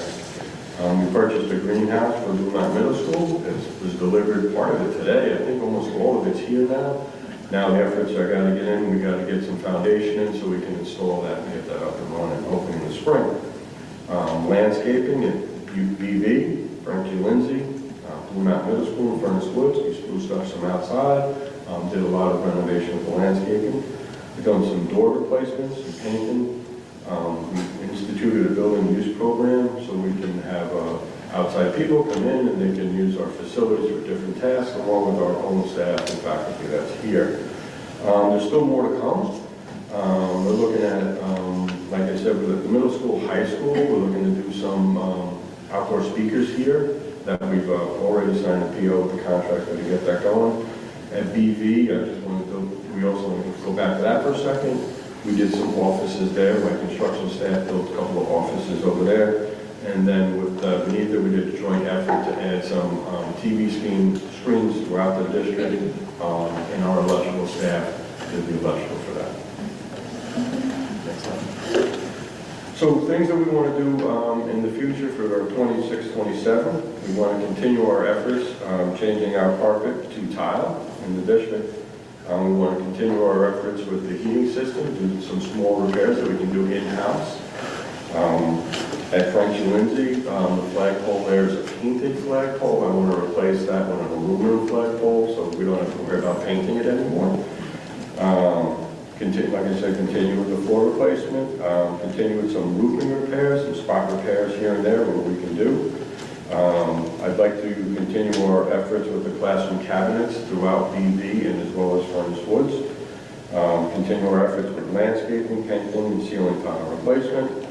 And as always, just trying to spruce up the buildings as much as we can to get them as best we can for the staff and students. So this slide just goes into a little bit of our building data. As you can see, we have an aging infrastructure. The high school, as you know, we're celebrating the centennial this year, so it's going to eclipse 100 years. Frankie Lindsay is the next in line. It's a 70-year-old building.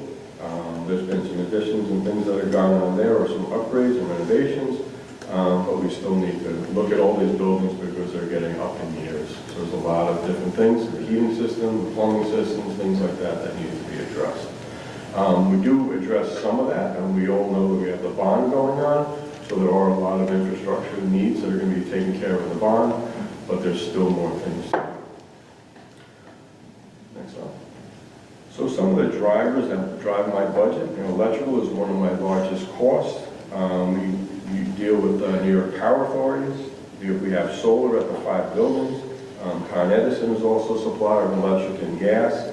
And then we see these costs increase.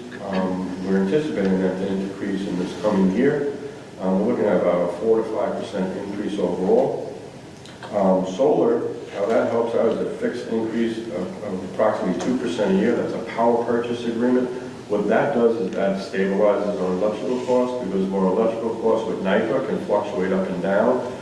With the solar, it stays at a 2% a year, and so we can kind of like hedge ourselves, and we can kind of like see where it's going to go based on that stabilization. Energy performance contract, the EPC, that's about 100% complete. And the district LED lighting includes the high school competition field, and like I said, that's about 100% complete in construction, and the buildings have about 100% LED lighting. We're going to evaluate the cost savings that we're seeing with the LED over the next year to see how that goes, because it hasn't been a complete year yet of the LED. We want to see a complete picture of a true school year for that purpose. Like I said, we're talking about solar. The 5 buildings produce solar. Solar power accounts for about 40% of the district needs. We produced about 7,943 megawatt hours since its inception. 3 elementary schools operate primarily on solar. Furnace Woods has the largest array out of the 3 elementary schools. And like I said, I want to evaluate the cost savings over the next year. Siemens does that also through the energy performance contract.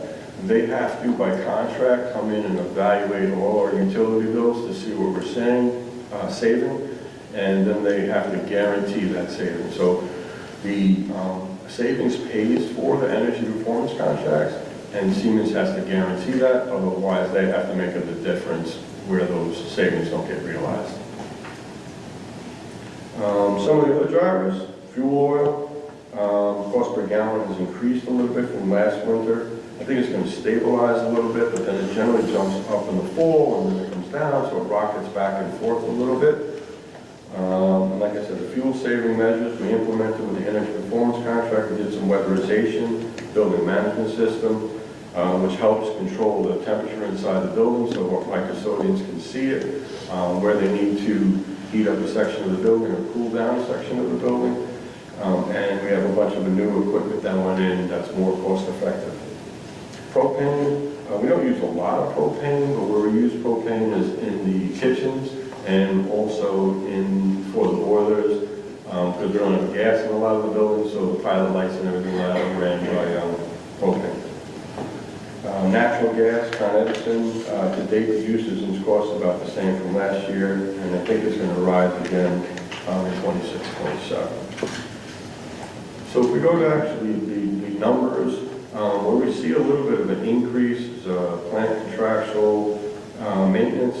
We're jumping up about $25,000 there. We're looking to do a couple more electrical projects throughout the district. Heating oil, like I said, I expect that to jump up a little bit, so there's a cost increase of 13,825.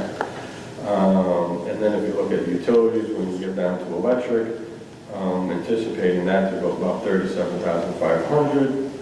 We have some other numbers in there, but then most stuff stabilized, most little cost here and there. Overall, we're looking about a $92,000 increase from budget to budget. And I'd just like to thank all you guys and your continued support and add into my budget and give me the opportunity to do what we do and my staff to do what they do. So thank you very much for everything that you guys have done over the last year. Appreciate it. Thank you. So I want to say a special word of thanks to Anthony, to Lisa, and to Bo. They are the first ones going for us as a school district.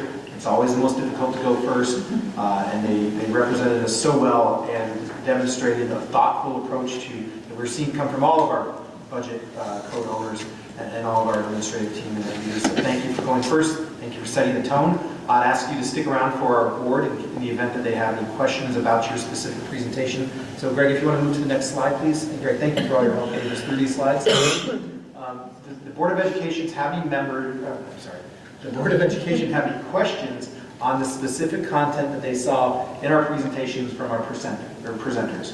We'll talk about larger budget questions that you may have in a second here, but for right now, are there any questions that came from our 3 presentations that you want clarified, that you have to ask, anything that you would like to provide?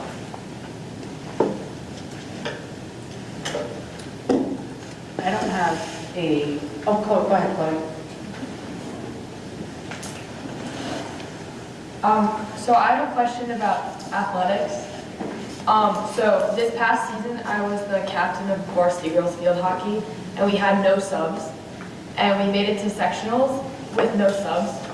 And I think that one of the big issues of this school is mostly just that we don't focus on field hockey at all. I feel like our girls soccer and our girls lacrosse are like very popular sports. And I feel like I know this year we would be merging with Croton. They don't have a turf at their school. They have grass. And I just know that, and I'm speaking, obviously I'm going off to college and I'll probably join club field hockey. But for a lot of the younger girls, like the sophomores, the juniors who have been playing for multiple years, we really didn't want to see a merge with Croton. I was wondering maybe if for this upcoming season we could do something to maybe like draw attention, especially with the youth, like lacrosse does for field hockey, because it really is a great sport. I got into freshman year after quitting gymnastics, and I feel like it was like an outlook for that, and I feel like a lot of girls don't make varsity soccer, and then maybe we could redirect them to grow our field hockey program. Even if we have to merge with Croton this year, I feel like if we drew more attention to field hockey, we wouldn't have to merge with another school. That's it. So, first of all, I love your question/statement. I really do. And I mean that wholeheartedly.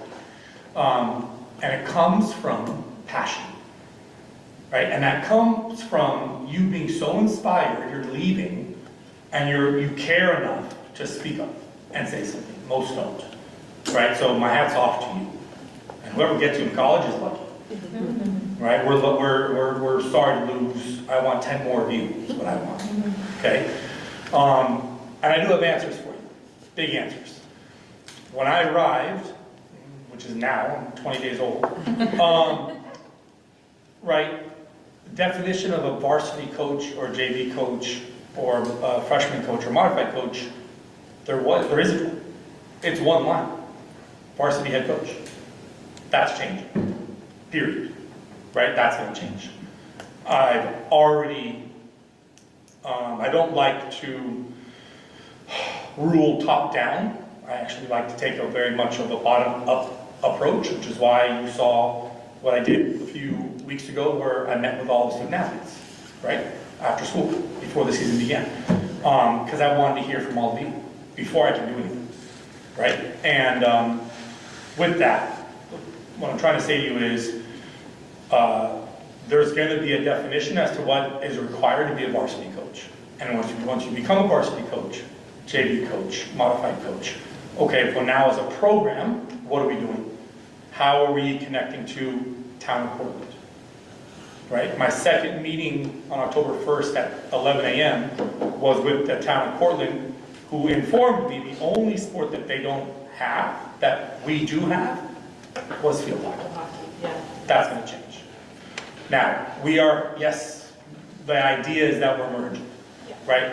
I don't want us to not have a team. Mergers are 1 year at a time on purpose. It's not like we're signing a contract for 10 years or something. So things change over time, and whoever the varsity coach becomes and gets hired, I also don't like to hire varsity coaches 1 year at a time. So hopefully it's somebody who can be there to build a program, as I'm trying to build athletics, that they then become connected to the town. Summer camps, off-season camp, preseason camp, outside field hockey, right? That, as you know, it exists, and that's what it takes.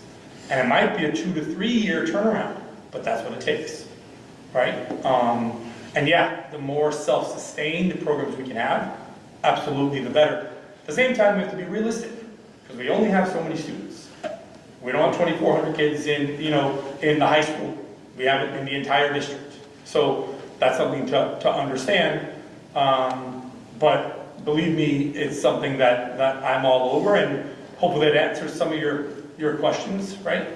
Anything else with that one? Thank you. Yeah, one of the students was honored here today, Nicole. So I know that she's been playing for a lot of years. So when I saw that we were merging, it's hard because even this year I had to scout in order to have a full roster for field hockey. So I know it's going to be hard. Next year there's one senior.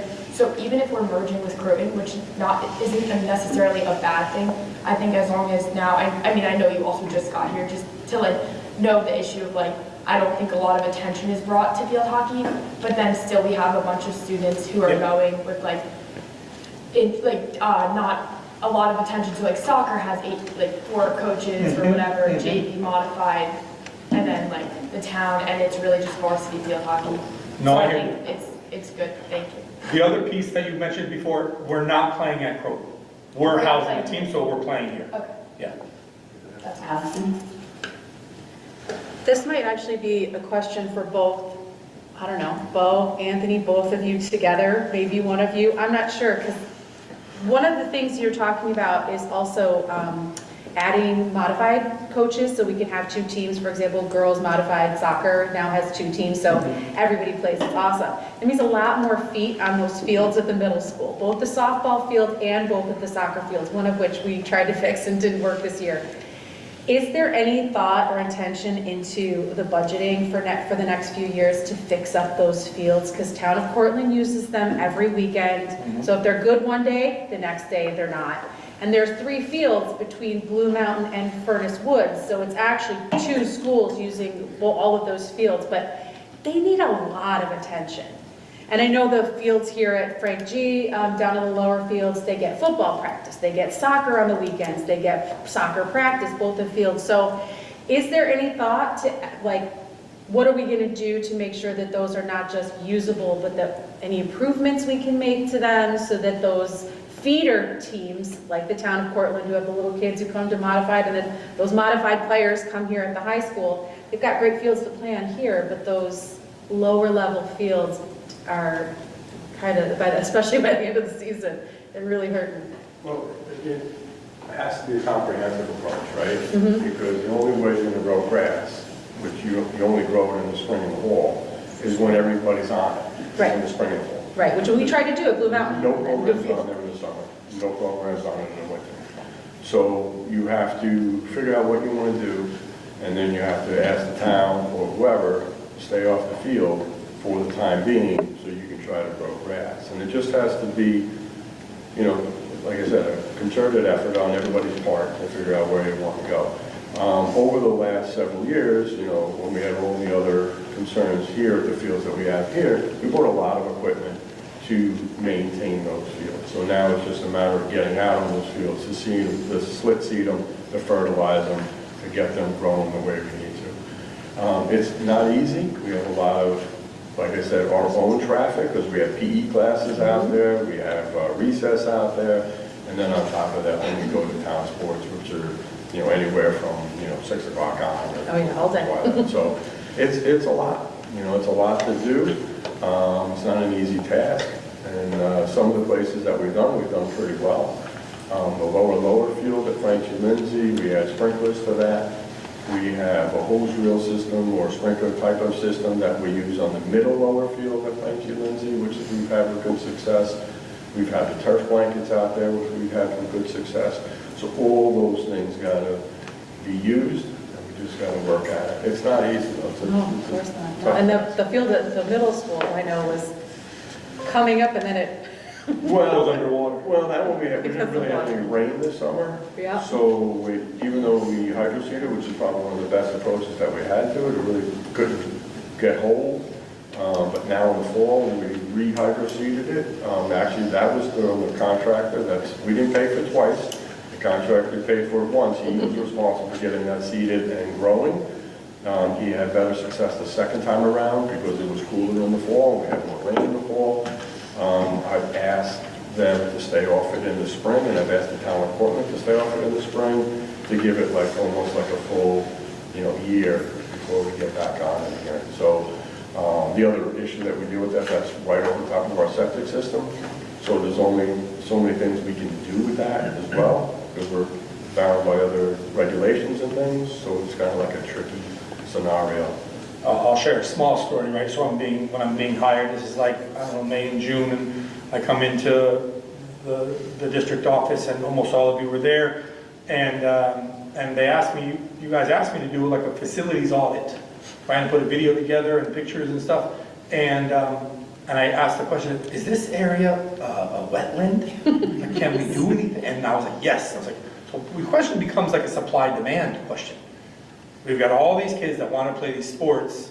How do we not have 40 kids be told they're not making a team, right? 50 kids, 60 kids for soccer, versus then, having to play and now having to manage what part of the field are they playing on today? What part are they playing on next day? What field are we going to leave alone for 2 days because it got wet and nasty? Then we're going to go to another field and check.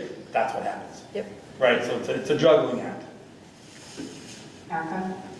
So I'm going to piggyback off of Chloe just a little bit and just think about this in a little bit of a different way. So, because I've had a kid on the cutting side of soccer, right? So when you get, because we have these 2 boy teams, 2 girl teams in modified level now. Which I think is a good thing. I have my own personal parent mixed feelings about that. What are we doing to encourage those kids once they get to high school? Because not all 40 of them are going to play on the JV level. Encouraging them to pick a different sport. You know, when they were in, you know, we have a big group of kids right now on JV that are middle schoolers on the JV cheerleading team, right? We have so many opportunities for them, but we also know that our football team is a little smaller. You know, if we are, so adding a team At the younger ages. At the younger ages, Right. to keep them involved could have a long-term negative impact if we're not promoting them. They want to be athletes, we want them to be athletes, we want them to participate, but there's other sports available. So, I mean, I can tell you that when my son was cut from soccer, he joined the cross-country team, and it inspired something in him where he ran track all 3 seasons from 7th grade up through, you know, his senior year until he got injured. But, you know, there's other pathways for the kids, but I don't know if we promote them enough. So adding a team, just because we don't want kids to feel like they got cut, and make it more inclusive for them, isn't going to help them the next year, right? It's a great question, so, and I'll share with you. So there's options, and it is about communication. At the heart of it's about communication. It isn't about hoping they don't feel bad and therefore giving them a spot. Is there real demand, right? And that's also coming from how robust Town of Portland's youth soccer program is. And Deanna Peterson and all the effort that they put in there, that's where that's coming from, right?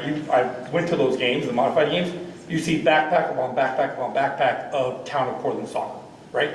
Some of them are like Mayo Pack soccer, right? Having said that, I do think Mr. Cassidy, Mrs. Smith, Mr. Eisman, the middle school phys ed health teachers, combined with the Miss Bertolini, Mr. Fredman, right, Mr. Solomon, do a very good job of, it's preseason, August 19th. Yes, they're coming out to try out for JV and varsity and whatever soccer is the sport we'll pick right now. Hey, listen, this isn't happening. It's day 3, it's day 4. Great. We don't just kind of like let them disappear, right? Marcia track and field is right there, cross country, right? Probably something like that happened with your son. Football, Cole Coyle, he's right there. That's here. I'm talking about I understand that, but the modified level. So historically here, I'm glad this is the direction that you're moving, but historically here, that hasn't necessarily been what's happened. Okay, especially at the modified level. So this is not a budget conversation, this is a much bigger conversation, but it's tied to budgets if we keep adding coaches for this purpose, right? And we have other teams for children to go on. And our Town of Portland travel soccer teams are limited. It's really more of we have a town soccer program. That those kids are not necessarily on travel because they can't be on both teams, right? My son was on the travel soccer team, okay? You can be on travel and modified. No, but you can't be on travel and town soccer. You can't be on both. No, that's different. Right. Yes. So, you know, it's just a different way to think. We add a team to solve a problem, but it doesn't actually solve a long-term problem. No, I know. What I'm trying to say to you is the options are going to be these, right? So you have 2 modified teams on any given sport. At the high school level, we have freshman basketball, and then JV basketball, and then varsity basketball. Some schools, and there are leagues within Section 1, JVA and JVB, down the line if and when that happens. If that happens, right?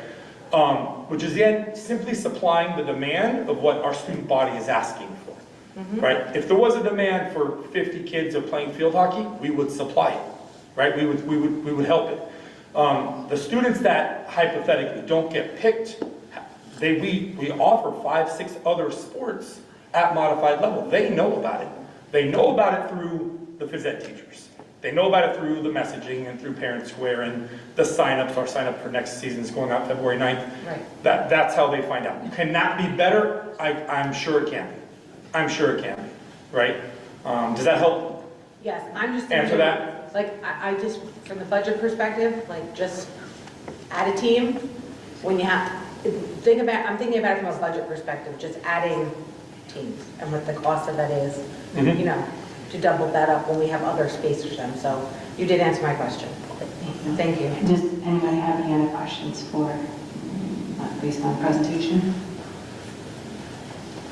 So, Bo, I wanted to say thank you for your presentation. I really loved that you also included a lot on the phys ed and the health aspect, because I feel like sometimes we get so wrapped up when we hear athletics, we don't even think of the sports programs.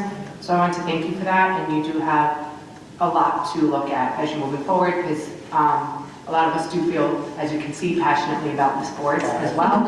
So thank you for being here and your enthusiasm, and we're looking forward to great things.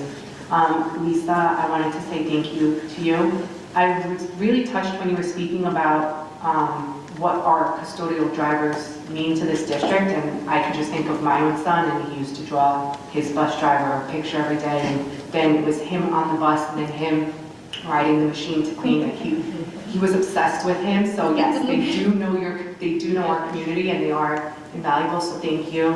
And Anthony, I know you've been here for a while, and this last year, I just want to say a huge thank you for listening to us on the facilities and opening day this year. I thought was one of the best that we've had in terms of the looks of our outside buildings, making students feel excited about seeing their school.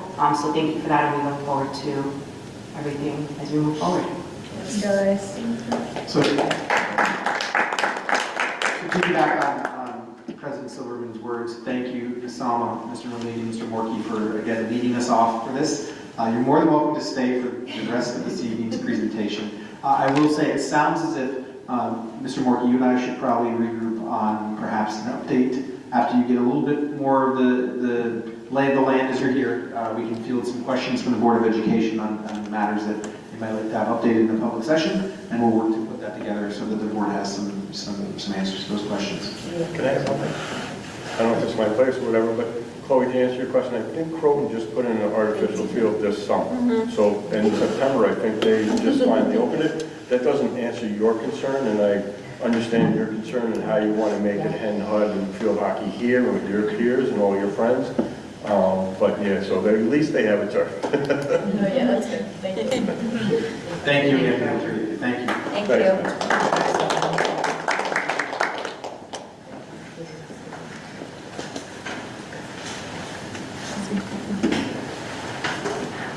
So, Greg, if you wouldn't mind going to the next slide, unless you already have on multitasking here. He's just writing the to-do list. Yes.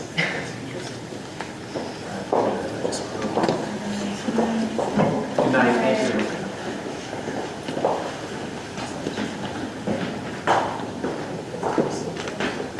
Not in my opinion.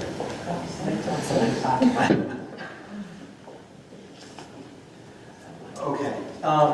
So we want to continue telling the story. You just heard from three of our chapters here. Athletics, transportation, and our operations and maintenance. And as soon as I get to my page of the story, I'd like to spend some time describing the setting of our story and how that provides the framework for our budget development. What we discussed at the third December presentation was that we didn't know a lot of the variables at that time. At this stage of the budget development, we're starting to know some of those variables, and they will continue to change. 4 hours ago, just saw in my email that we received our initial state aid runs. We did not have that when we put together this presentation. I didn't look at it in detail, and I'm hoping if there was anything groundbreaking, Jill would be telling me to adjust what we're going to do, but I didn't see anything groundbreaking. And No. we'll come back to that. Don't love it. Okay. But again, that's just the first state aid runs. Those are going to come out a number of times, and we will continue to update because that is based upon the governor's proposed executive budget. So we will continue to have these variables change. But tonight, I hope to give us a starting point towards our end goal of a balanced budget that meets our educational needs while remaining fiscally responsible and aligning to our current budget parameters. In this stage of the current budget development, the budget is still what we term the superintendent's budget. Meaning that with my team, we are building out what we recommend to that best approach to seeking a balance between a high-quality educational program that is responsive to both short-term and long-term financial frameworks. And so we're going to look at these next pieces of the setting over the next few minutes that we have together. So if we go to the next one, we're going to talk about the first piece of that story setting, the date requested budget amount. So when we look backwards in the story, the prequel, last year's adopted budget for 25-26 was $9,232,500. That budget was built, as you can see there, using a total of $4.4 million in reserve to offset the amount of tax dollars we asked from our community in the tax levy. To date, a variable that we know and that we formulated is our 26-27 proposed budget is $102,704,618. I don't have the cents for you, sorry. That figure includes all of the requests from buildings, departments, and programs you will hear over the next couple of weeks, such as those that you just heard this evening. And if you're wondering, well, how do we know that? Well, because we know the ending to part of it, some of the chapters here. We've been building this with our programs, our buildings, and our departments since December. So we've received their requests. And this is the budget figure that we have that includes all of their requests. If we go to the next component of our setting, is the New York State tax cap, excuse me. Under New York State tax cap property law, the levy is capped at an annual increase of no more than 2% or the rate of inflation, whichever is lower, with some certain exclusions. A school district may override that tax cap only with voter approval of a budget that receives at least 60% supermajority in favor of that budget. I want to take a brief moment to discuss what factors are calculated into that tax cap. So it's a prescribed formula. Jill will display, Ms. Figueroa will take us through her calculation thus far, given the current variables. But in general terms, many of the discretionary factors are calculated in this measure. You have to look at the prior year tax levy, the base from which the new levy limit is calculated. You look at the inflation factor, which is capped at 2%, and this is set by the New York State Comptroller. You look at the quantity change in your tax base growth factor. That reflects growth in any taxable property within the district. Now, I said there are some exclusions that we can keep from this. This includes voter-approved capital expenditures and the associated payment towards any debt of those projects. You can also exclude some certain pension contributions above thresholds that are set by law. You also can exclude any court order judgments or settlements, as well as payment in lieu of tax adjustments. So these factors determine the district's maximum allowable tax levy increase before requiring a supermajority vote. If we go to the next slide, another variable that we are going to look at, a component of our setting, is the use of the reserve. So New York State, reserve funds are legally established accounts used to plan for known or anticipated future costs, stabilize finances, or mitigate the impact of revenue fluctuations while maintaining transparency and a board's fiscal responsibility. The purpose, in terms of purpose and use of reserves, reserves can only be used for their legally authorized purposes, and many of them must be established by the Board of Education through official board action. These boards help districts with one-time or cyclical costs, reduce the reliance on sudden tax increases, and respond to fiscal uncertainty such as changes in state aid, changes in economic situations, and enrollment changes. It is recommended, and this is from the New York State's Comptroller Office, that the use of the reserve should support long-term financial planning and avoid structural deficits. In particular, we in Hendrick Hudson have a tax mitigation reserve fund. This is specifically intended to offset increases in property taxes in the years surrounding the shutdown from the Indian Plant Energy Point Center. The funds from that reserve can be applied to the budget to reduce the amount of taxes that must be raised, helping us remain within the New York State tax cap or soften the tax cap impact on taxpayers. This reserve is most appropriately used for temporary revenue shortfalls or transitional periods, such as the shutdown of the Indian Point, not for ongoing operational expenses. And the use of this reserve is recommended by the comptroller by a clear plan as it represents a one-time resource and does not solve underlying structural transitions that the district must make.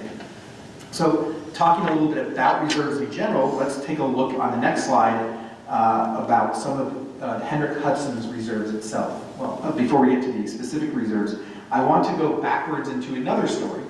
If you were viewing the board meeting or if you were at the board meeting on December 20th, 2023, you heard a report from an external auditor named Don Hoffman who provided a baseline of where the district should begin to look as it prepares for the financial impact of the shutdown of the Indian Point Energy Center.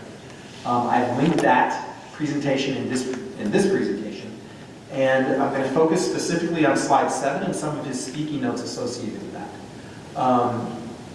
He had mentioned that based upon his findings, that the district should establish a number of other reserves in addition to the reserves that were already being used. The only reserves that the district had at that time in December of 23 were the reserves listed there. The repair reserve, an unassigned fund encumbrance, an unassigned account for encumbrances, an unassigned account for the subsequent year's budget, and then the unassigned fund balance.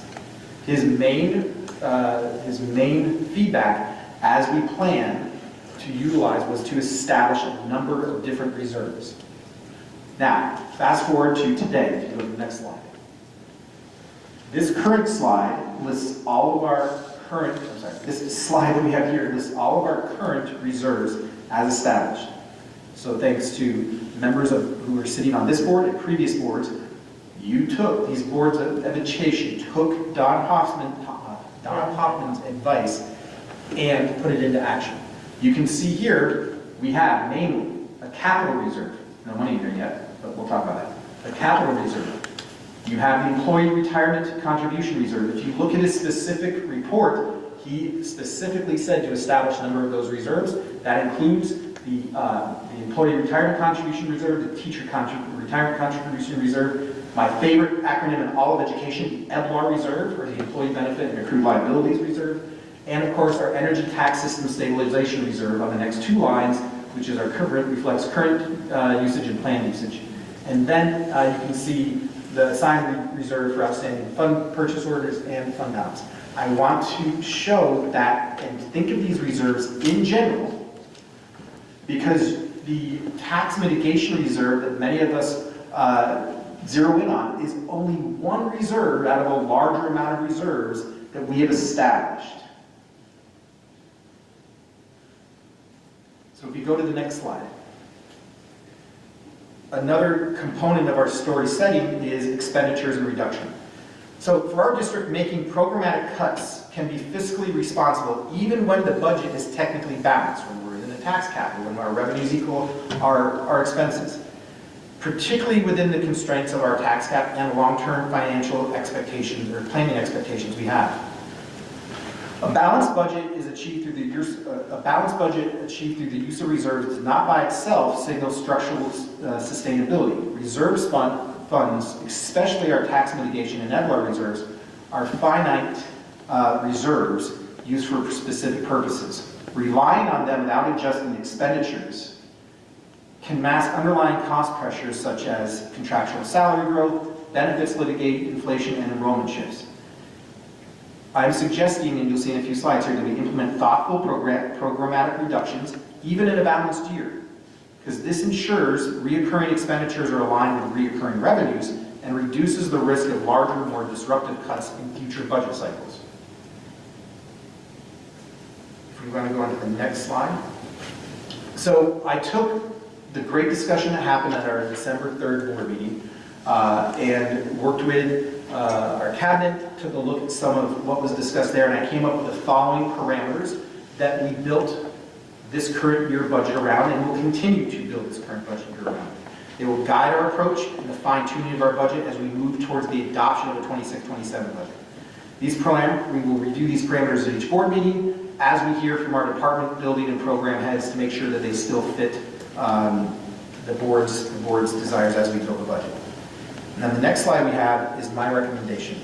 Taking a look at all the setting, all the variables that we just discussed, this is my current recommendation as we stand right now with the variables that we know. If you notice, I recommend a to continue with a spending plan that reflects all of our buildings, departments, and programs wish list items that they presented to us in their budget development. That amount would remain under, or at, a 2.82 tax levy increase from the 25-26 school year, and it would remain within our tax cap statutory allowable limit for next year. This would be utilizing $4.4 million from reserves, specifically the tax mitigation reserve, in addition to last year's amount of reserves that we used, for a total between last year and this year from that tax mitigation reserve amount of $9.3 million to offset the levy.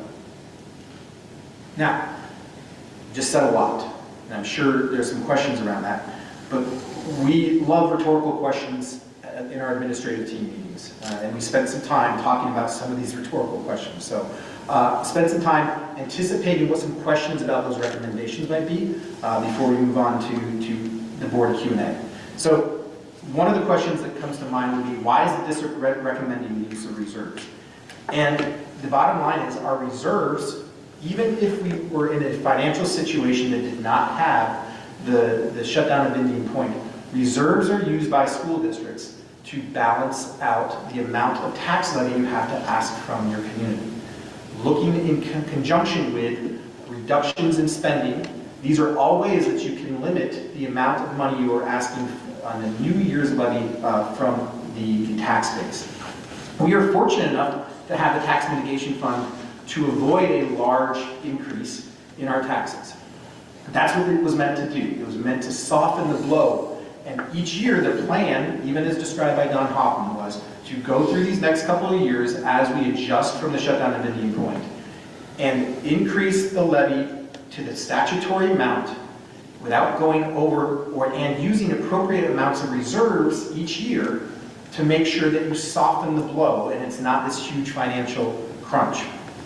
Manage it in a way that we are using fund balance and a gentle raise in our levy over the years to make sure that there's not one year with a big hike asked out of our taxpayers.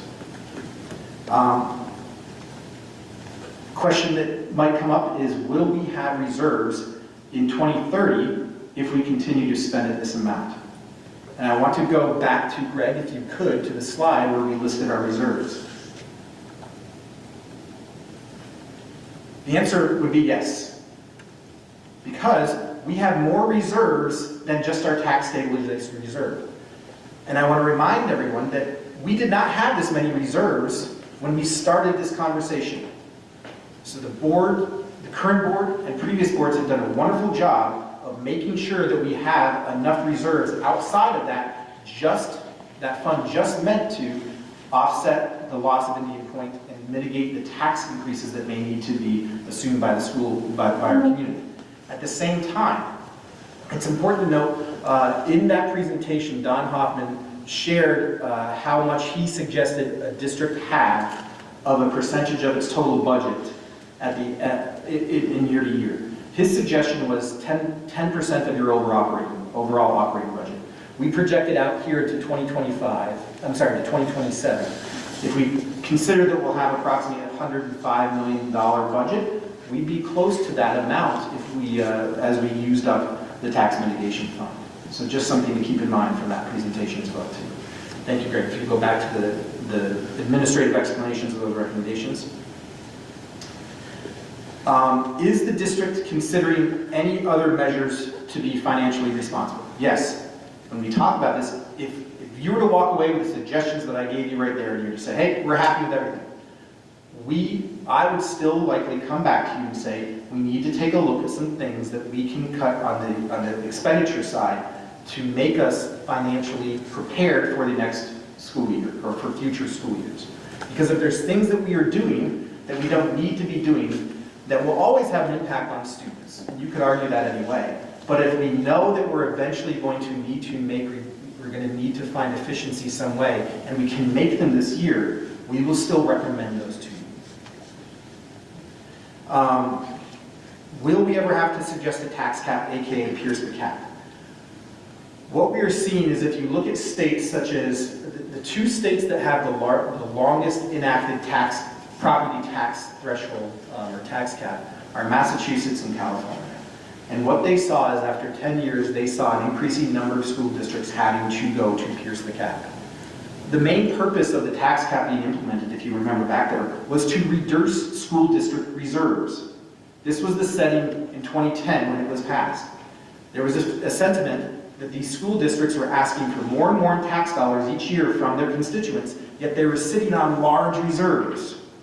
The tax cap, in essence, forces school districts to utilize those reserves to help balance any budget year to year, because you're not going to be able to sustain what your students need, what your district needs to run without the use of reserves. So just reflecting on that, there will more than likely be a time when districts pierce the cap. What we are seeing is in 2023-24, there was one school district that attempted in Westchester to override the cap. That was voted down. In 24-25, there were 3 districts that accomplished the tax cap override. That was Harrison, Scarsdale, and Rye. And in 25-26, 2 school districts approved the tax cap override, New Rochelle and Mamaroneck. So we are seeing more and more school districts do that. And we, as regional superintendents, we talk about what are you thinking, what are you doing, and to a district, they make the decision to override the tax cap when they absolutely have to, when they don't have the use of reserves, when they have a major hit of a fund or of an expenditure that could be coming. So do we foresee the opportunity where we would need to do a tax cap override? The answer is probably yes.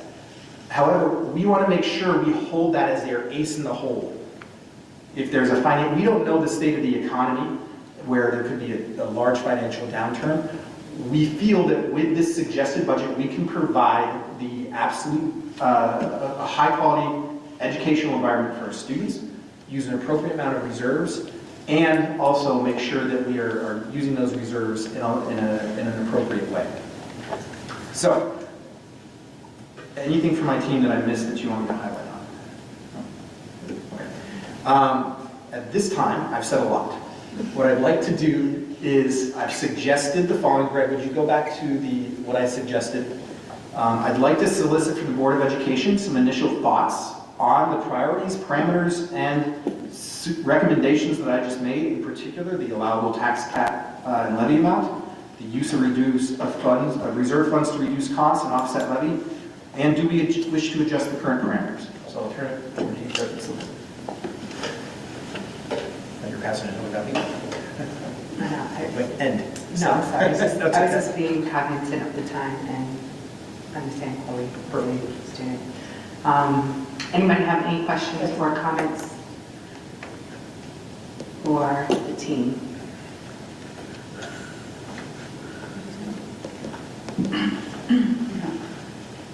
I have a couple of quick questions, right?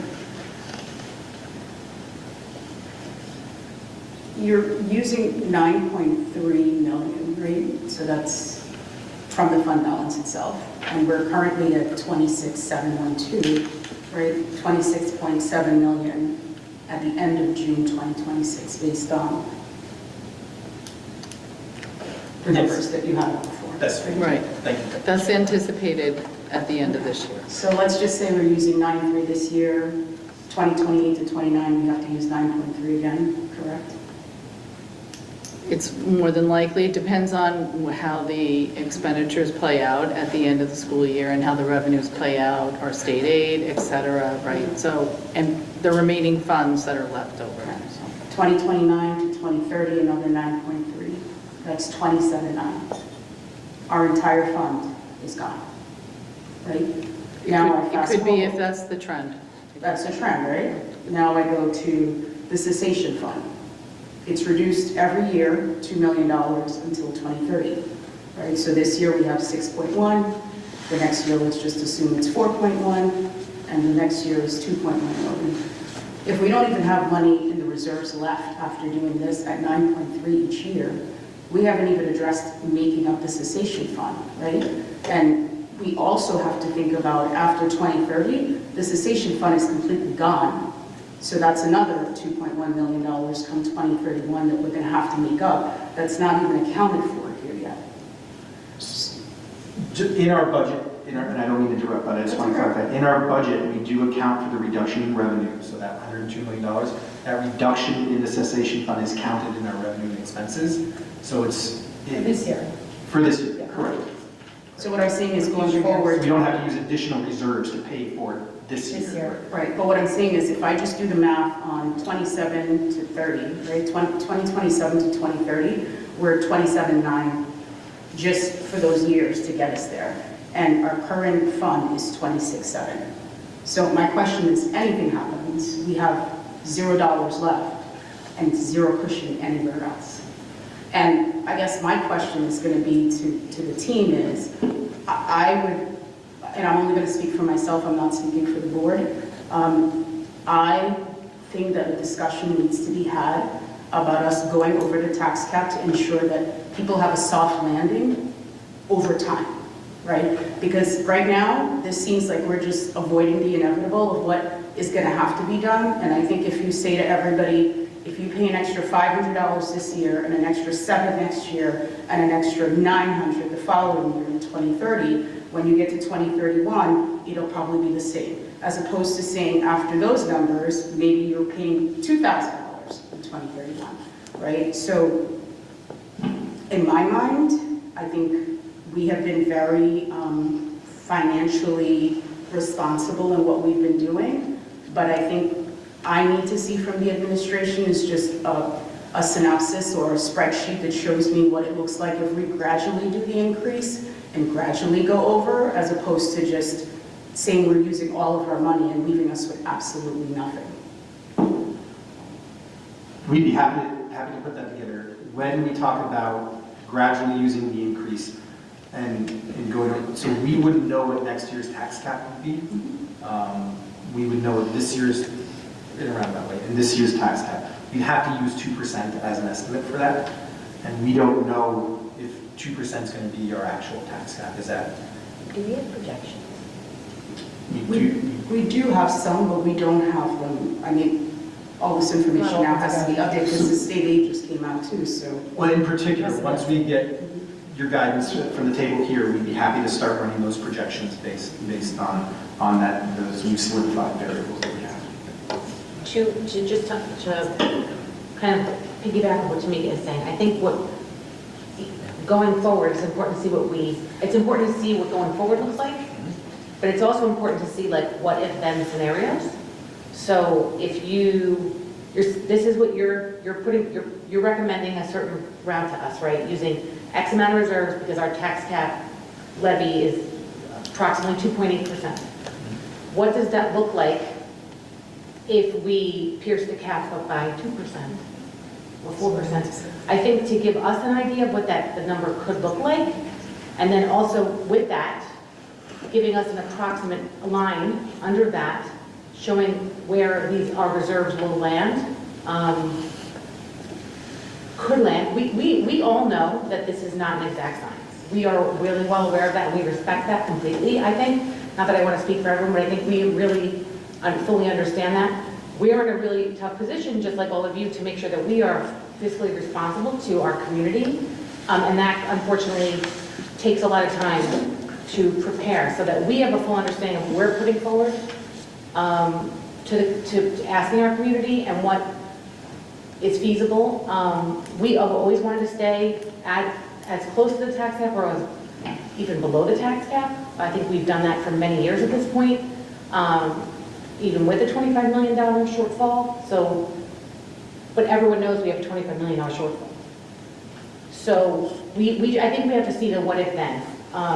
Because I think that will get, if we see that and the community sees that, to see how fiscally responsible we're trying to be, I think and also thinking of the support that our community has given us over the years with the understanding of where we are as a district.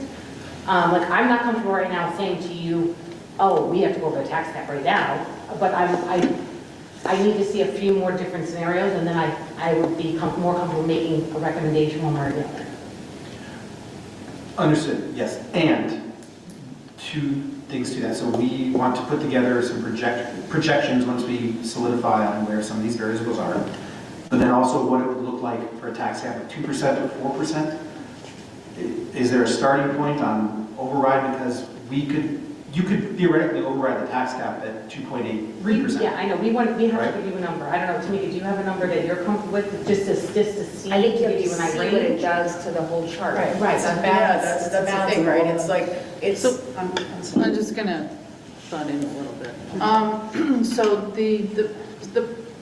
this can all be done, as Mr. Trombley said. The variables that have to be assumed are most of the, variables that are in the revenue side of the equation. So, those are going to be assumed at what they are right now, because there is really no, like for state aid, for interest earnings. So those things are so volatile and can change, dramatically one way or the other. So the only assumption we can make is where they are right now. We can't really say, they're bound to go up or they're bound to go down. Really don't have that crystal ball to be able to tell you that.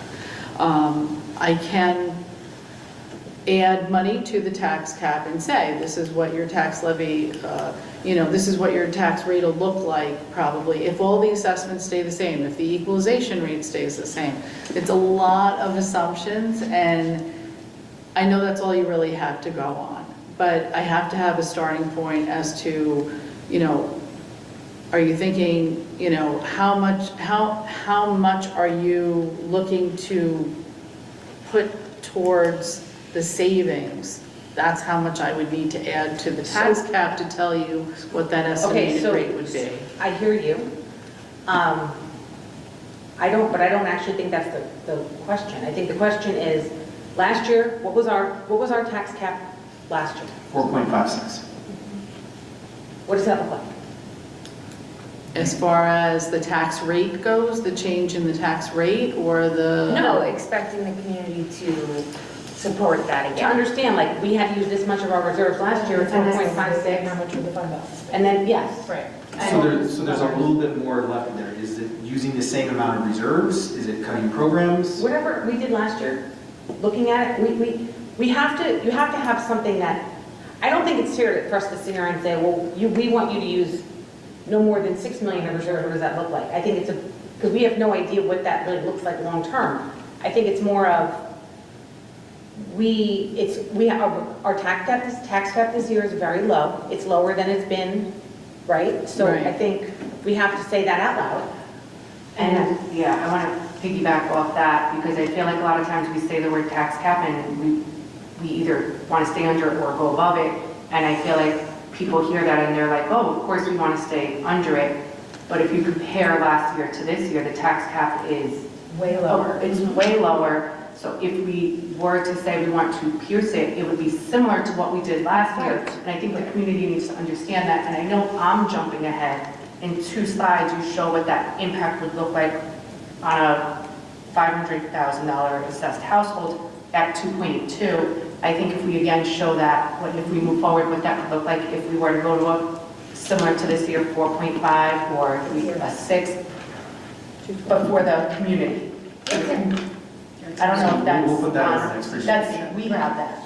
Yeah, No, I don't. that's not a... No, that's what I'm saying, I think the community needs to know what that looks like, or 2, from there, that shows what, it sounds like a big So that scary chart number. shows what an estimated tax rate increase would be at the 2.82% tax And I levy think when we increase. mention these numbers, it sounds like a big scary number. Not that $212 is, again, at a $500,000 assessed house, give or take approximately, $212 for the year is an increase. Right, so you can Doesn't kind of get sound an as idea, scary. you can kind of get an idea by looking at that if you're going Yes. up 2.82%, you're looking at a $212 increase annually for Cortland residents, right? Yes. So if you doubled that, this is I know, I want to make sure the basically community what you can, hears what that looks like and what kind of impact that would have on their household if we were to do that. Because when we say piercing the tax cap, I think that just sounds scary to our community. But what does that mean in numbers? Again, I say all the time, I'm a visual person. but piercing the tax cap doesn't just mean going over the tax levy. It also means when the vote time comes, when the time comes for the taxpayers to come out and vote, that the school district has to obtain a 60% majority vote. But that's what I'm saying, we I could think that's potentially important. get that by not just saying we're piercing the tax cap, but Having showing people them what that understand how looks, that affects having them understand, yes. Having them It's the see like same money the we dollar asked for amount. last year. Right, yes. I just wanted to say, one thing I think we need to say out loud is that we also pay some of the lowest taxes in Westchester, right? So in order for us, even with Indian Point leaving, right, we've managed to survive, but the time for survival is kind of come to its end, right? And now we as a board, I feel, have to act in a responsible way to ensure that we go past once the cessation and everything else goes away.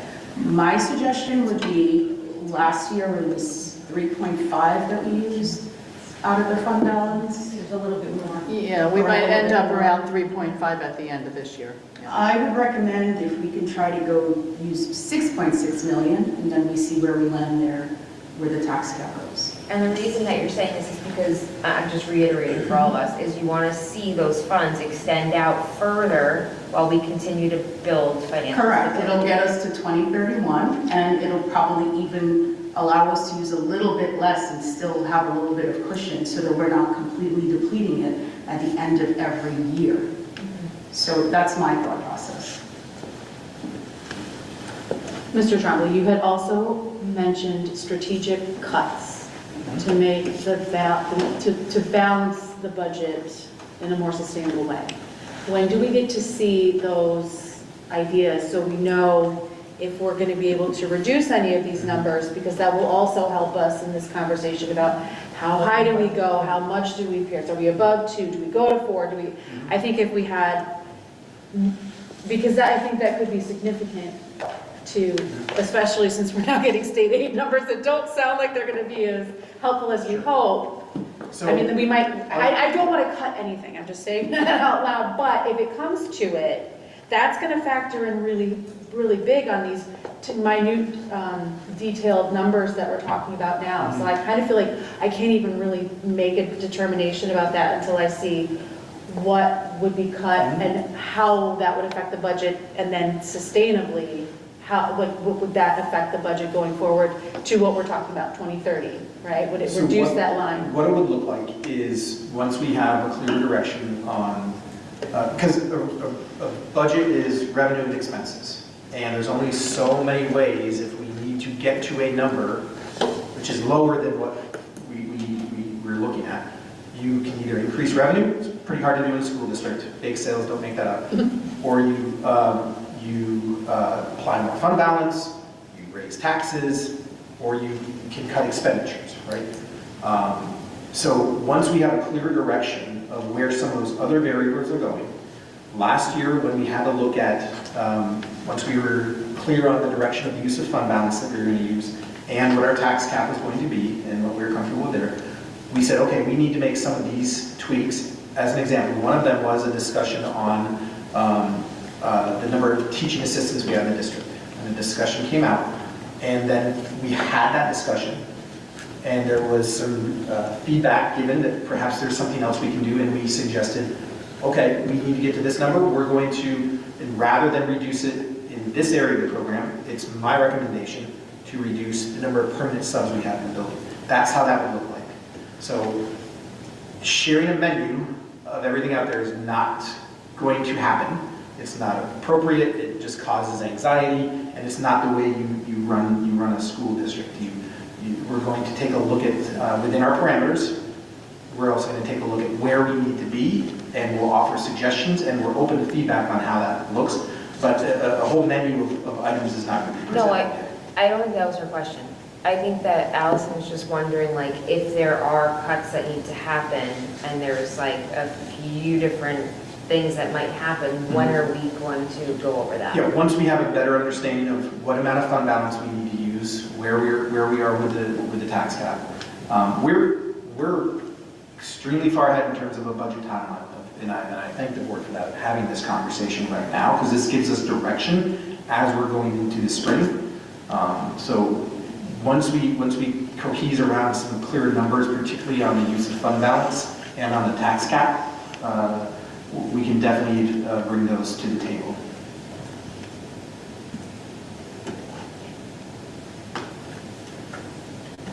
So if I'm hearing correctly, one of the things to bring back to our next meeting would be to, let's start off by showing a proposed tax levy increase at last year's tax levy.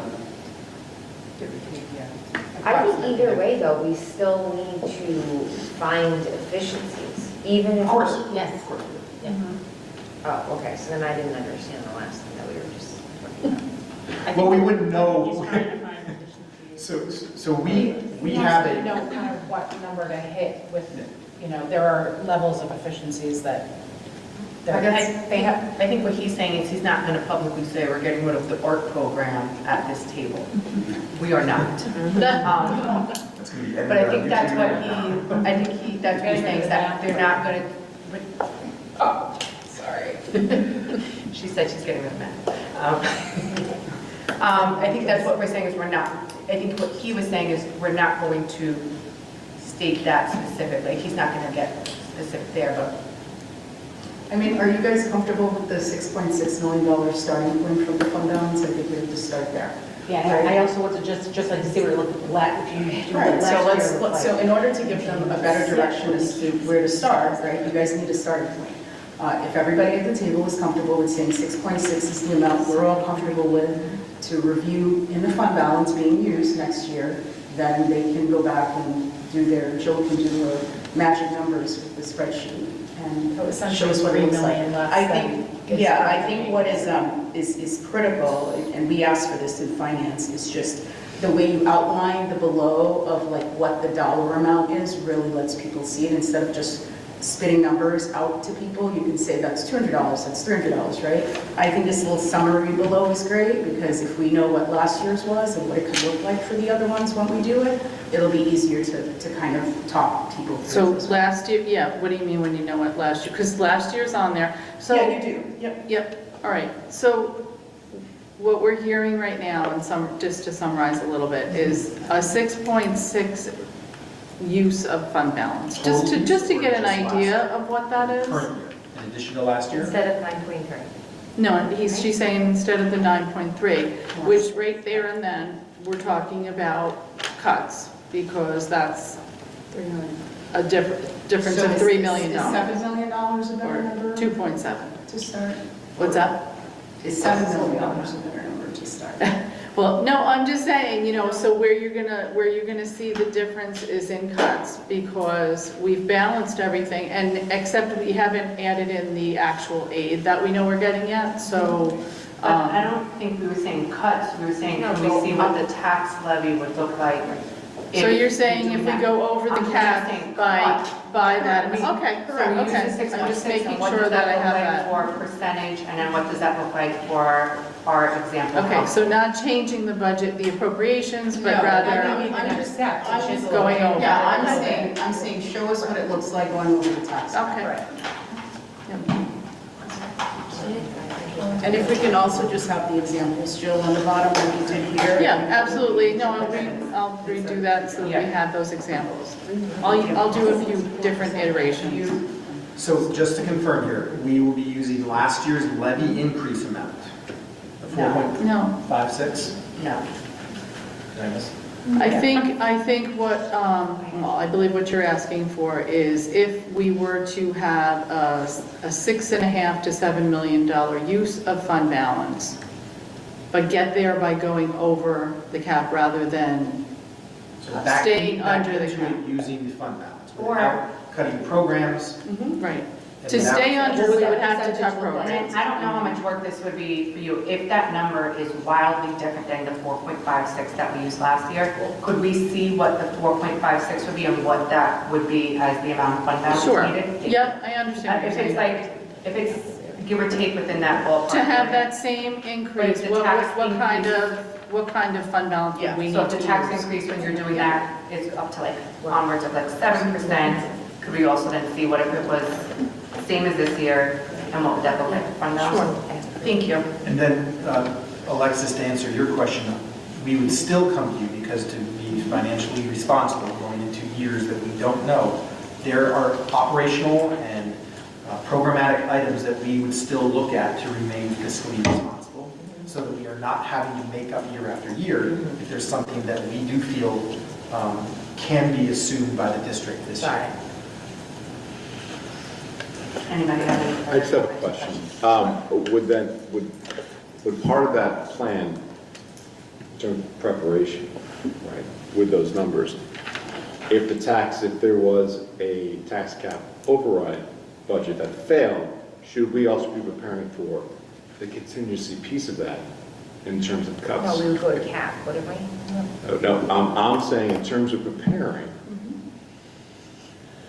if we had a failure of the tax cap, should we as a team be preparing what cuts would look like? We should. If we went to a contingency. We should be prepared, right? We should have all Well, options. Would we have to go to contingency? If the budget failed, then wouldn't you just go to 2.8%? No, you would not. It goes back to the contingency. Wait, No, talk about for a revote. You can out once and then you can You could revote. revote, You would so just how we go to could- cap. Yeah. Correct. So what I did not say, and I should have on my previous slide, was why am I recommending what I recommended? Well, one of those concerns is that if we do not pass a supermajority, you have a couple options. You can put up the same budget and revote. You can adopt a contingency budget immediately, or you can put up a revised budget. I think it would be one of the things that I know would be detrimental would be if there is not, and as a superintendent, this is my recommendation, it's currently still my budget to help inform. My recommendation is built upon the fact that what would be detrimental to everything we see there is everything that we see in our projections, everything we see in our use of fund balance would be a contingent budget, because that would mean when we go back to the setting of looking at our story, that would mean it's a change across all aspects of our story. It's a change to our protagonist, it's a change to the high-quality education program, it's a change to... You need to prepare whatever budget you and the board wants to go with, and then your backup budget is a cap. I mean, I don't think you're going to end up in a contingent budget. But I also think we need to educate our public as to what these numbers look like. So I know that it's scary, and we can't think about just this year. And for all of us that are on the board, obviously we are community members.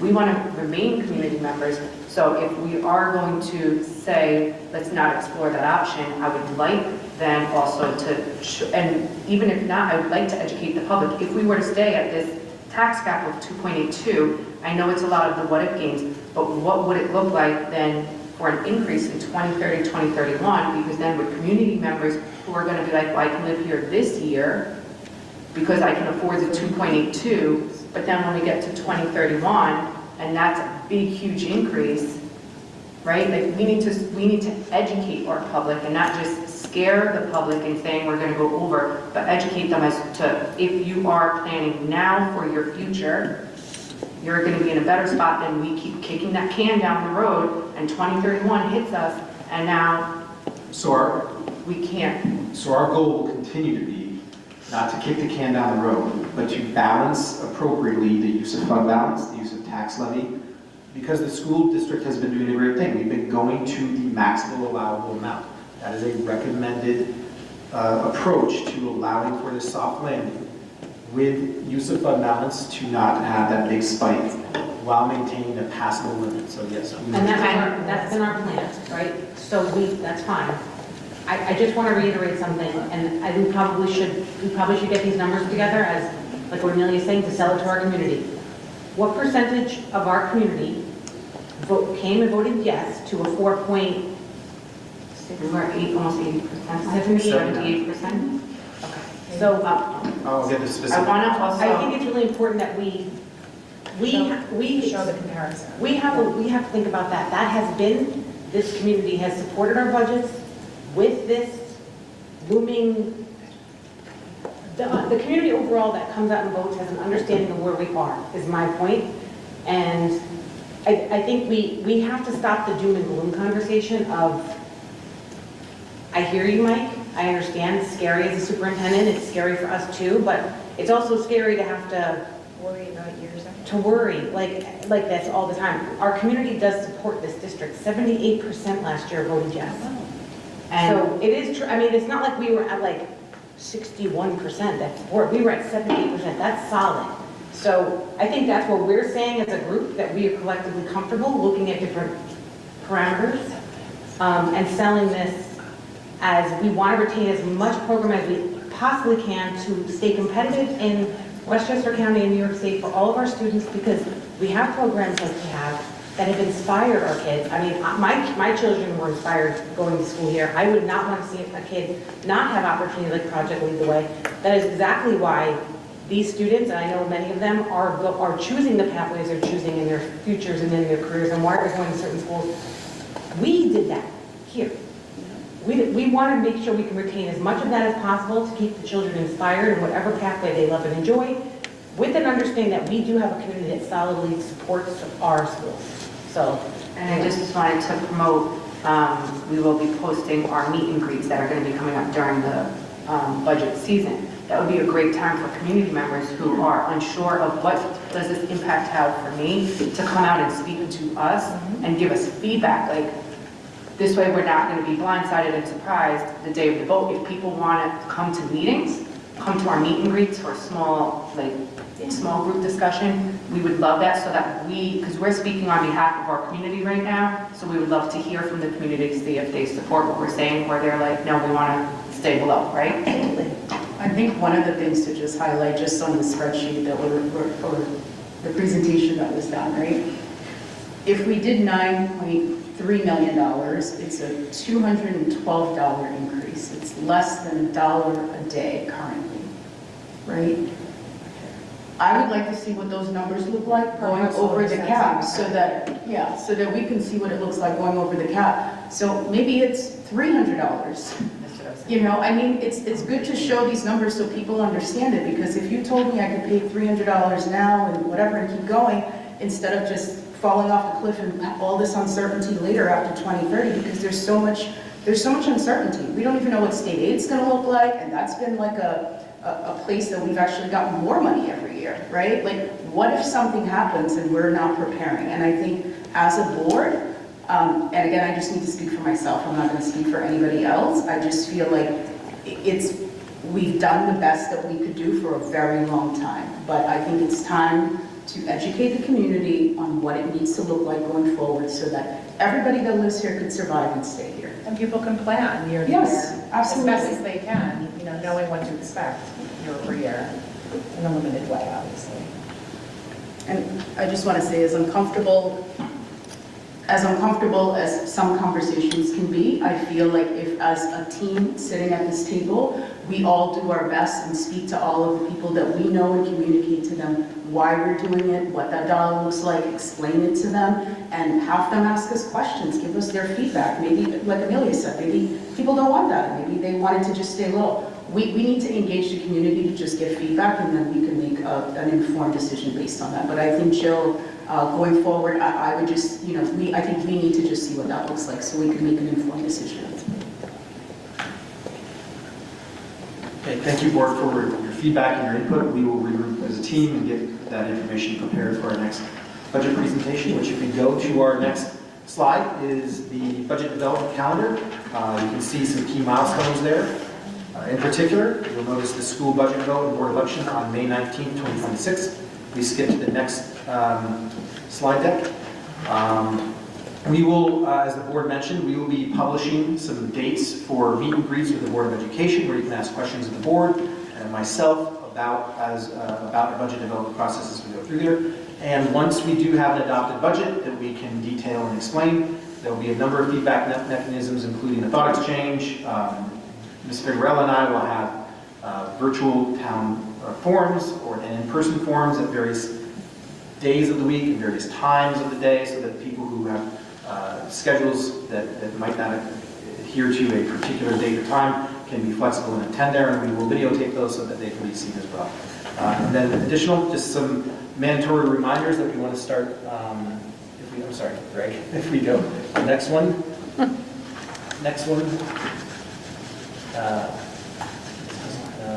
Continue to go forward. So there's a repeat. There we go.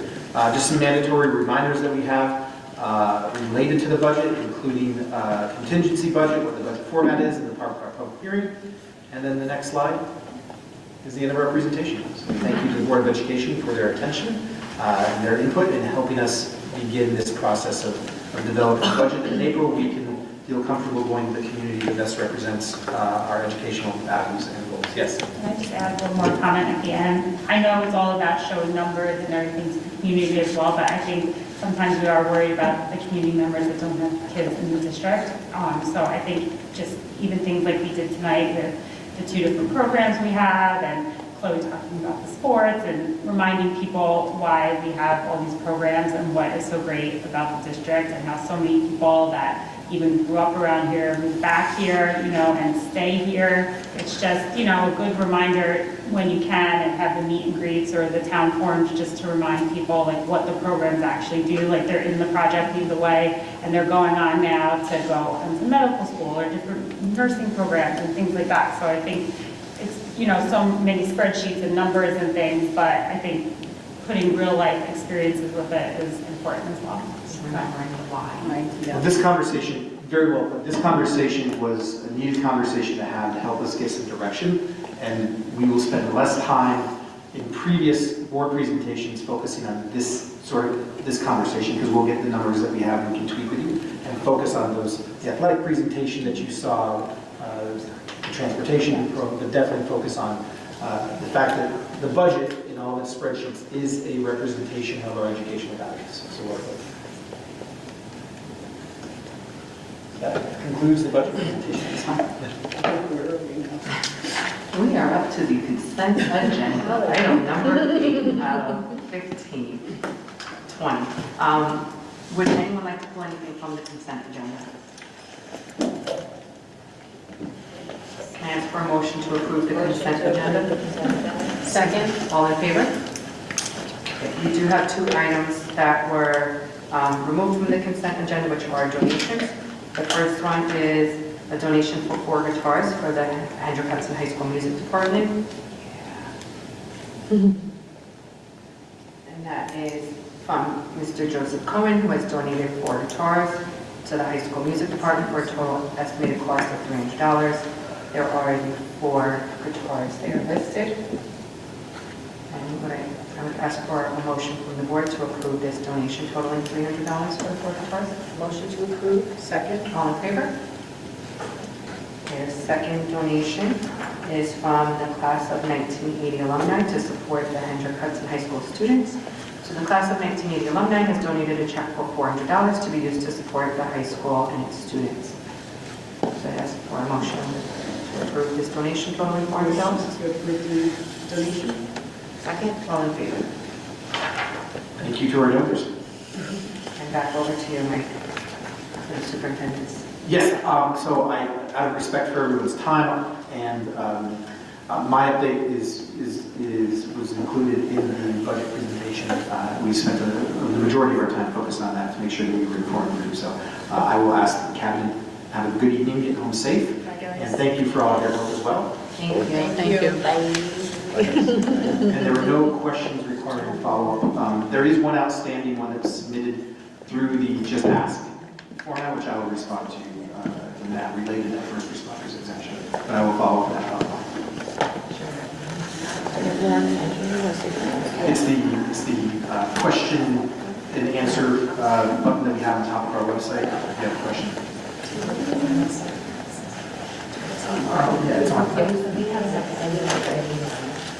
So then next we have committee reports. Does anybody have any updates on the committee reports?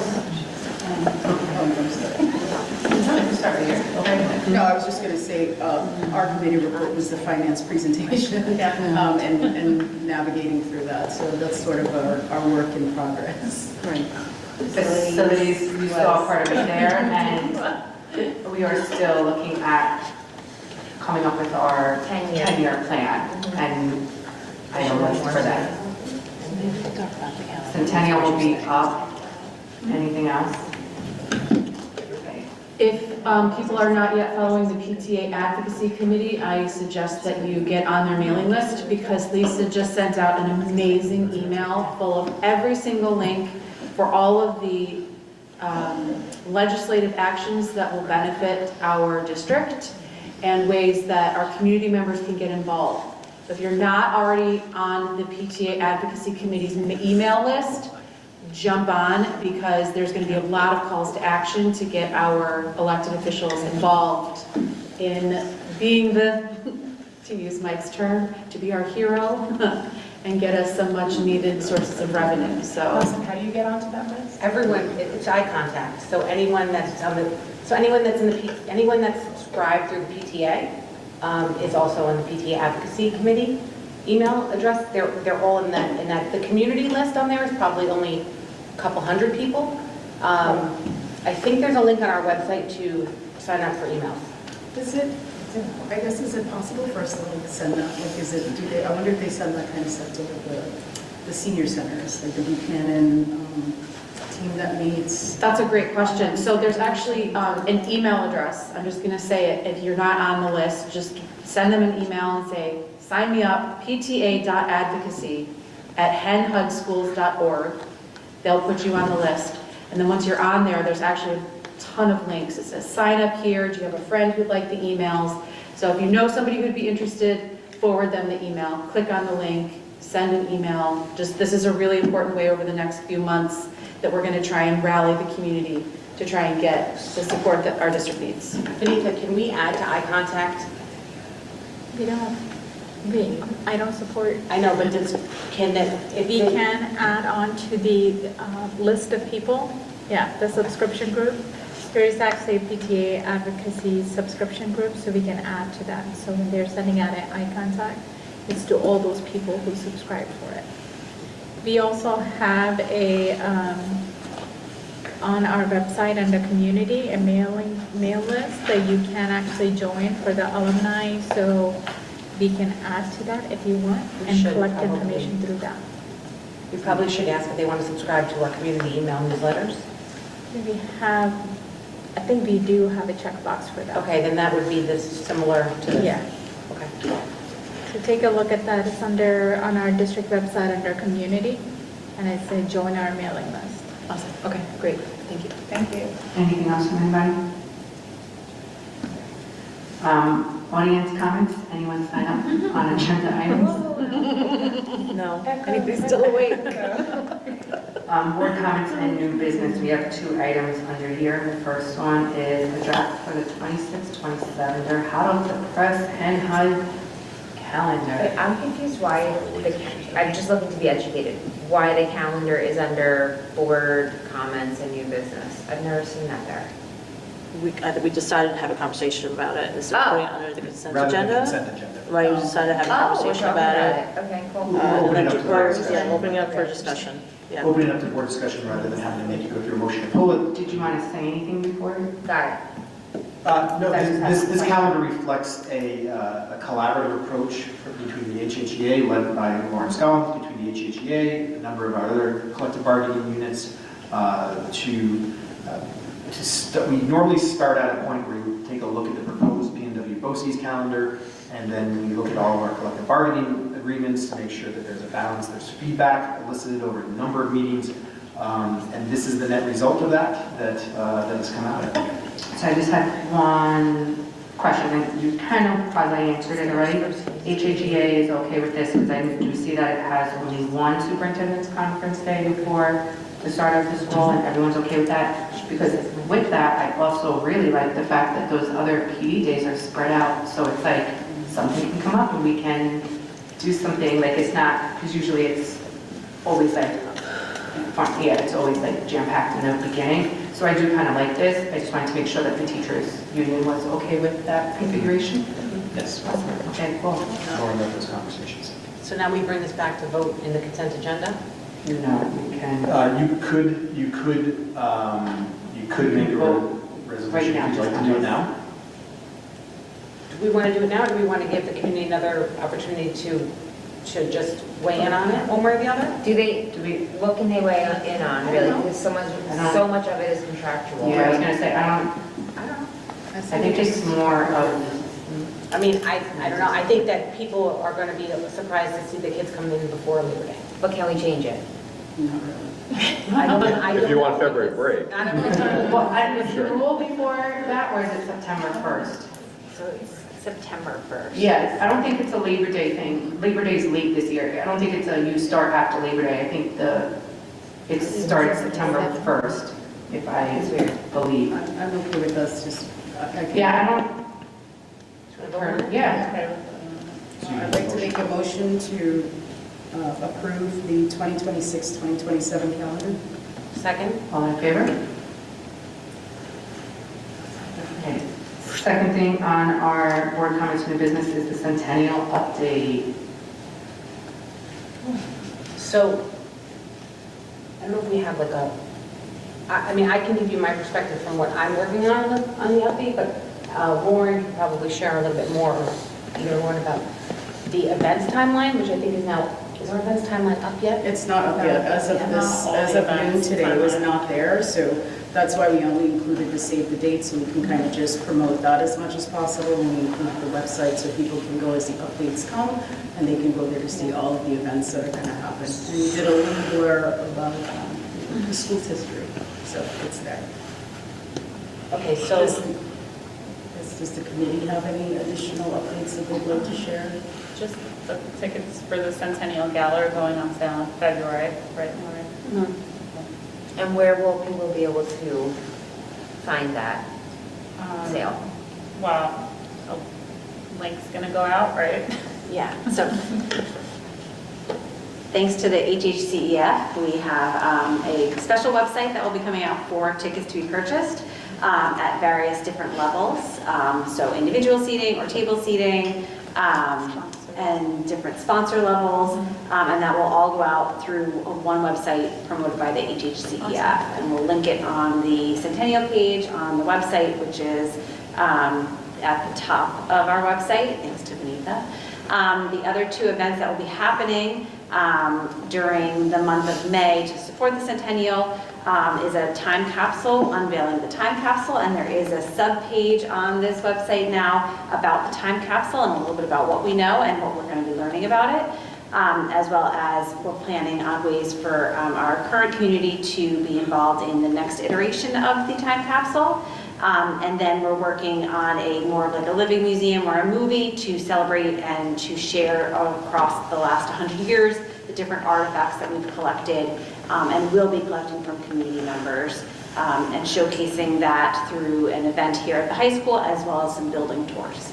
And to build on that, we are working on a form to send out to the community to ask people if they have photos, if they have vintage video from their 5th grade graduation or their prom, or a lot of people might have video that's not like converted. We're going to send out a form, so keep your eyes peeled for that. It will have instructions on where to upload, how to upload. If you want to go old school and come to meet us and give us your stuff, that we'll scan and give it back to you. So we are doing a call for like all sorts of footage and videos to add to, for all years, starting in 1926 until now. And I'm really hoping when we open that time capsule, there's cold bars in there. Additionally, we have great subcommittees, as Corey mentioned.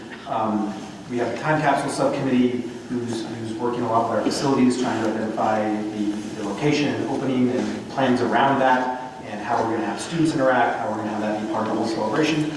We also had an email go out through our system inviting alumni groups to make sure that if they have a connection, to connect them to us, because we want to make sure that we see alumni individuals really celebrate this with their year, with their decade. So it's an all hands on deck for the Sailor Pun approach to making sure we really do use this as an opportunity to build more of that energy and more of the goodwill in the community. So thank you to all those who are helping. Thank you, and I know we had it up on the screen, but just to now verbally say it out loud, save the date for the gala, which is on May 30th.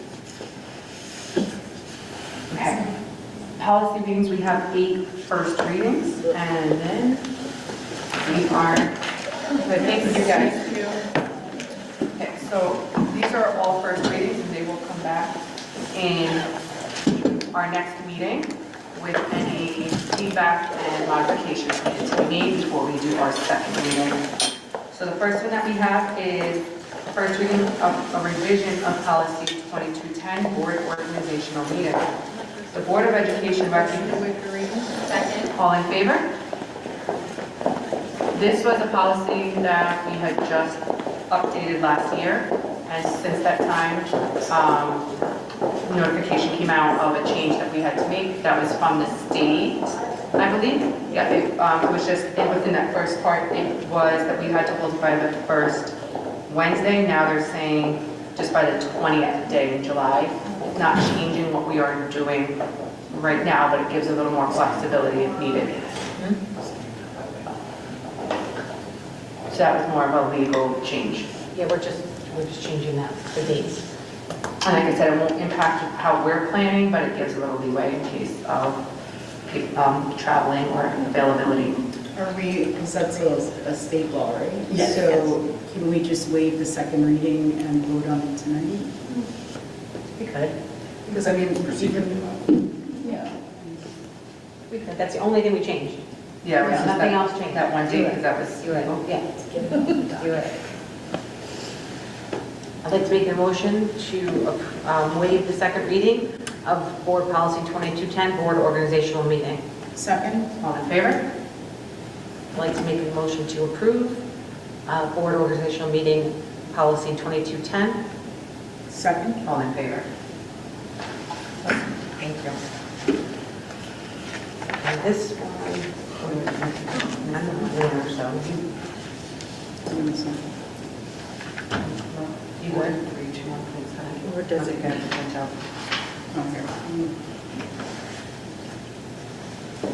Sorry, next policy will be policy 4321.7, rights of students with disabilities under section 504. And this is, that was a policy number change from 5020.3.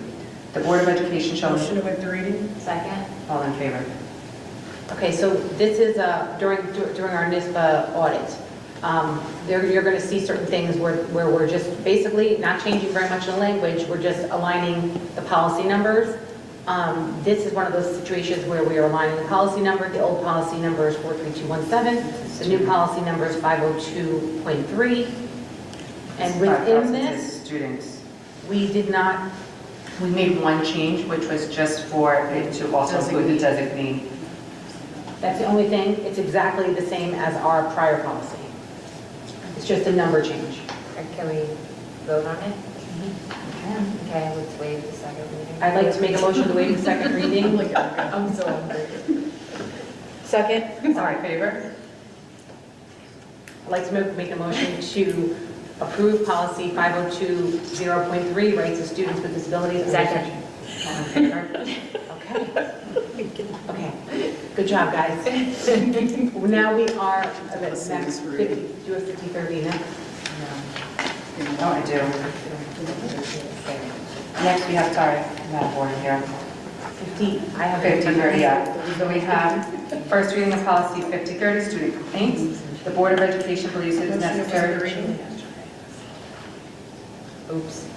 We weren't paying attention. Second. All in favor? I don't, did we discuss this policy? I know it was Yes, it's a new We did? policy. It was a new policy, and I think it was Oh, here it is. So let's just, I got it. My notes are out of order. out of So order, that's what this was. the old policy was 5311.3, student complaints and grievances will now be policy 5030, student complaints. And no changes to the text. We just cross-checked it to our policy to make sure that we were in line. We kept the exact wording suggested by NISBA for this. Yes. So it's just a number change? This is a number change, but I do believe, Carmen, we did update the language on this to be the newer language from NISBA. Correct. Right. So this is different language, it's just this is the exact wording NISBA recommended. So this is what it was like a sentence. Oh my God. Okay. Okay? So So it's, once we once the next meeting, when we approve that one, we can retire the other one. Okay. But we don't have that on our thing, so just so that we can be consistent, I say we bring that one back. I thought that one had a bigger, all right, thank you, Carmen. All right, so then we have our first reading of, policy 5030, we'll come back at our next meeting. First reading of revision policy 5160, student attendance, and a number change to 5100. Hendrick Hudson believes that students... Second. All in favor? So this was policy 5160, it will now be policy 5100 to align with the new NYSBA code, suggested code. This is student attendance. This is a lengthy, so this one is just under 6 pages, or just at 6 pages. I'm going to read, just so everyone's very clear on what this is, I have prepared bullet points to make sure we cover all of our bases on this one. So just to go over the policy's purpose, the policy states that the student's daily participation in school is critical to academic achievement and social emotional development, and requires the district to verify absences, track attendance data, and use early interventions to improve attendance. The shared responsibility of this is between the states, the objective is between the school and the parents. So the policy assigns parents and guardians responsibility for ensuring attendance while charging the district with creating a positive school climate and working collaboratively with families, staff, and community. This is where it gets to be the excused versus unexcused absences. This policy defines specific excused reasons for absences and state that absences outside those categories, including family vacations, are not unexcused and may negatively impact child educational progress.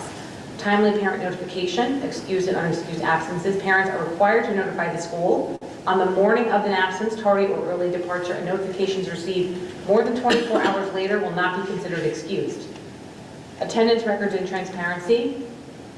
Attendance is recorded daily and period by period at the secondary level, coded consistently, reviewed by administrators, and communicated annually to families.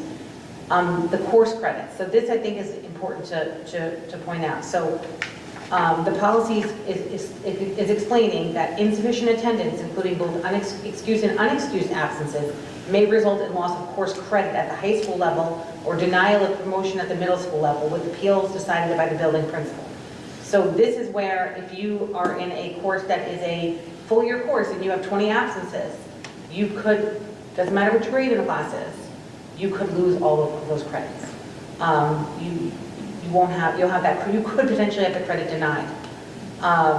If it's a half year course, it's only 10 days.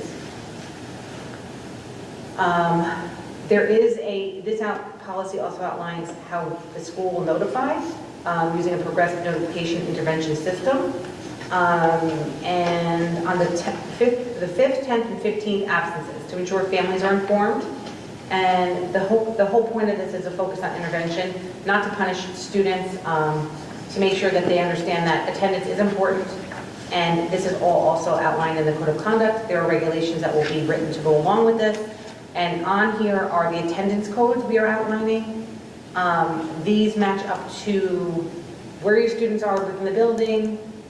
These are not Infinite Campus.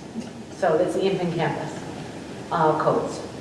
And we just changed some of the language to be more inclusive. And this we actually spent a fairly long time going through because it's very informative, especially if parents are unaware of student attendance, the laws around it. Because it's not the district that is saying if you're absent 10 times in a half-year course, that's coming from the state. So we thought it was really important that it is 6 pages, that Erica give that bulleted list, because I know people probably are not going to read the 6 pages of the policy, but we do want them to be aware of the fact that this is like a law and how it can impact. Yeah, this is like, when you're talking about absences, you're talking about unexcused. No, absence. Wait, so like my son has to go for testing and that's considered an absence? Yes, but... What? So there's a difference between what the district views as excused and unexcused and what the state will count as Well, then excused. stop taking him out of classes. Oh, not that. No, not within the building. Within the building. Not within the building. Oh. But that's what these codes are for. That's what I mean. And that No. it is marked though, like so, especially on the secondary. Oh, we thought you meant the Vision health building. testing? I don't know. Let me give, Hearing? Yeah. so an example would be if a parent came in and said, please excuse my son for being at a college visit. That would be seen by the school district as an excused visit, but not by the state.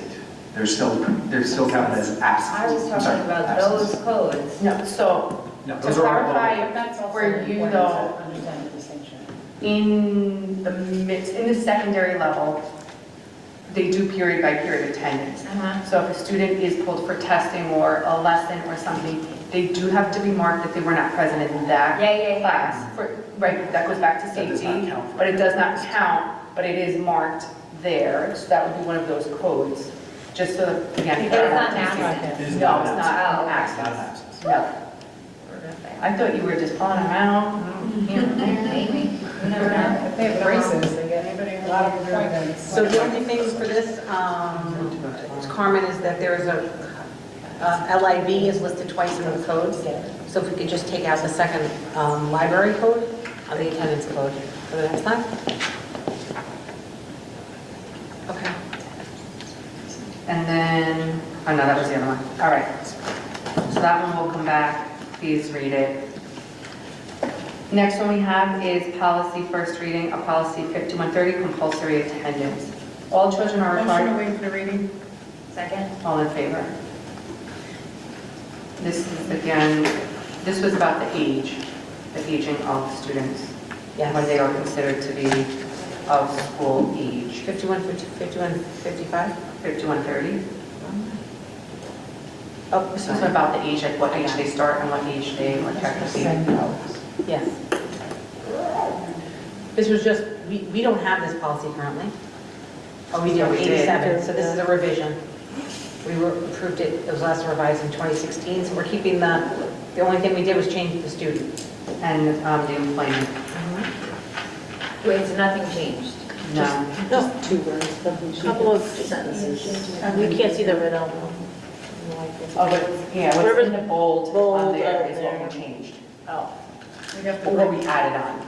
we have to bring the other policy to retire it, right? And then- No, this one doesn't. This one's being revised with those 2 sentences. Oh, gotcha. This is just a revision. Okay, so we'll bring this one back. So then we have policy, first reading of number change to policy 5155, admission of international Motion students. to waive the reading. Second? All in favor? This is a direct renumbering of old policy 5155 to new policy 5152.1. I don't think we changed a single word. No, and we just did this policy last year. Right, we're just so- Yeah, this was just, this is a straight up renumbering. Okay, let's vote on it. Motion to waive the second reading of 5155. Second. 5152.1. Second, all in favor? Sorry. Oh, my computer's still cycling. Motion to approve policy 5152.1. Second. All in favor? All right. And we have first reading of policy 5605, student voter registration and pre-registration. Board of Education believes that getting young people. Second. All in favor? So this is a new policy that is required, that NISBA sent to us. We're keeping the wording as is. It's outlined, basically it's just encouraging as part of our curriculum within our school districts that students of at least 16 years old, but not older than 18, are educated and offered the opportunity to register to vote. And we actually learned a lot about how it's actually being implemented currently, so that was a cool thing. Because it's happening, but it was, that was just cool to see that educating our young. All right, last one we have is policy, first reading of policy 5710, school safety and educational climate, SSEC. The Board of Education is Motion to committed. waive the reading. Second. All in favor? This is another renumbering. That's a new policy. This is a new policy, school safety and educational climate report. I'm just going to go back one. The last one that we just did, 5605. Can you just change the year under that first reading to 2026? Yeah, sorry. I did not, this is a straight up required Yeah. required, we did not have it, policy that we have to put in place about reporting, yeah. school safety and educational. It's pretty straightforward. So we'll bring this one back. Bring this one back. Okay.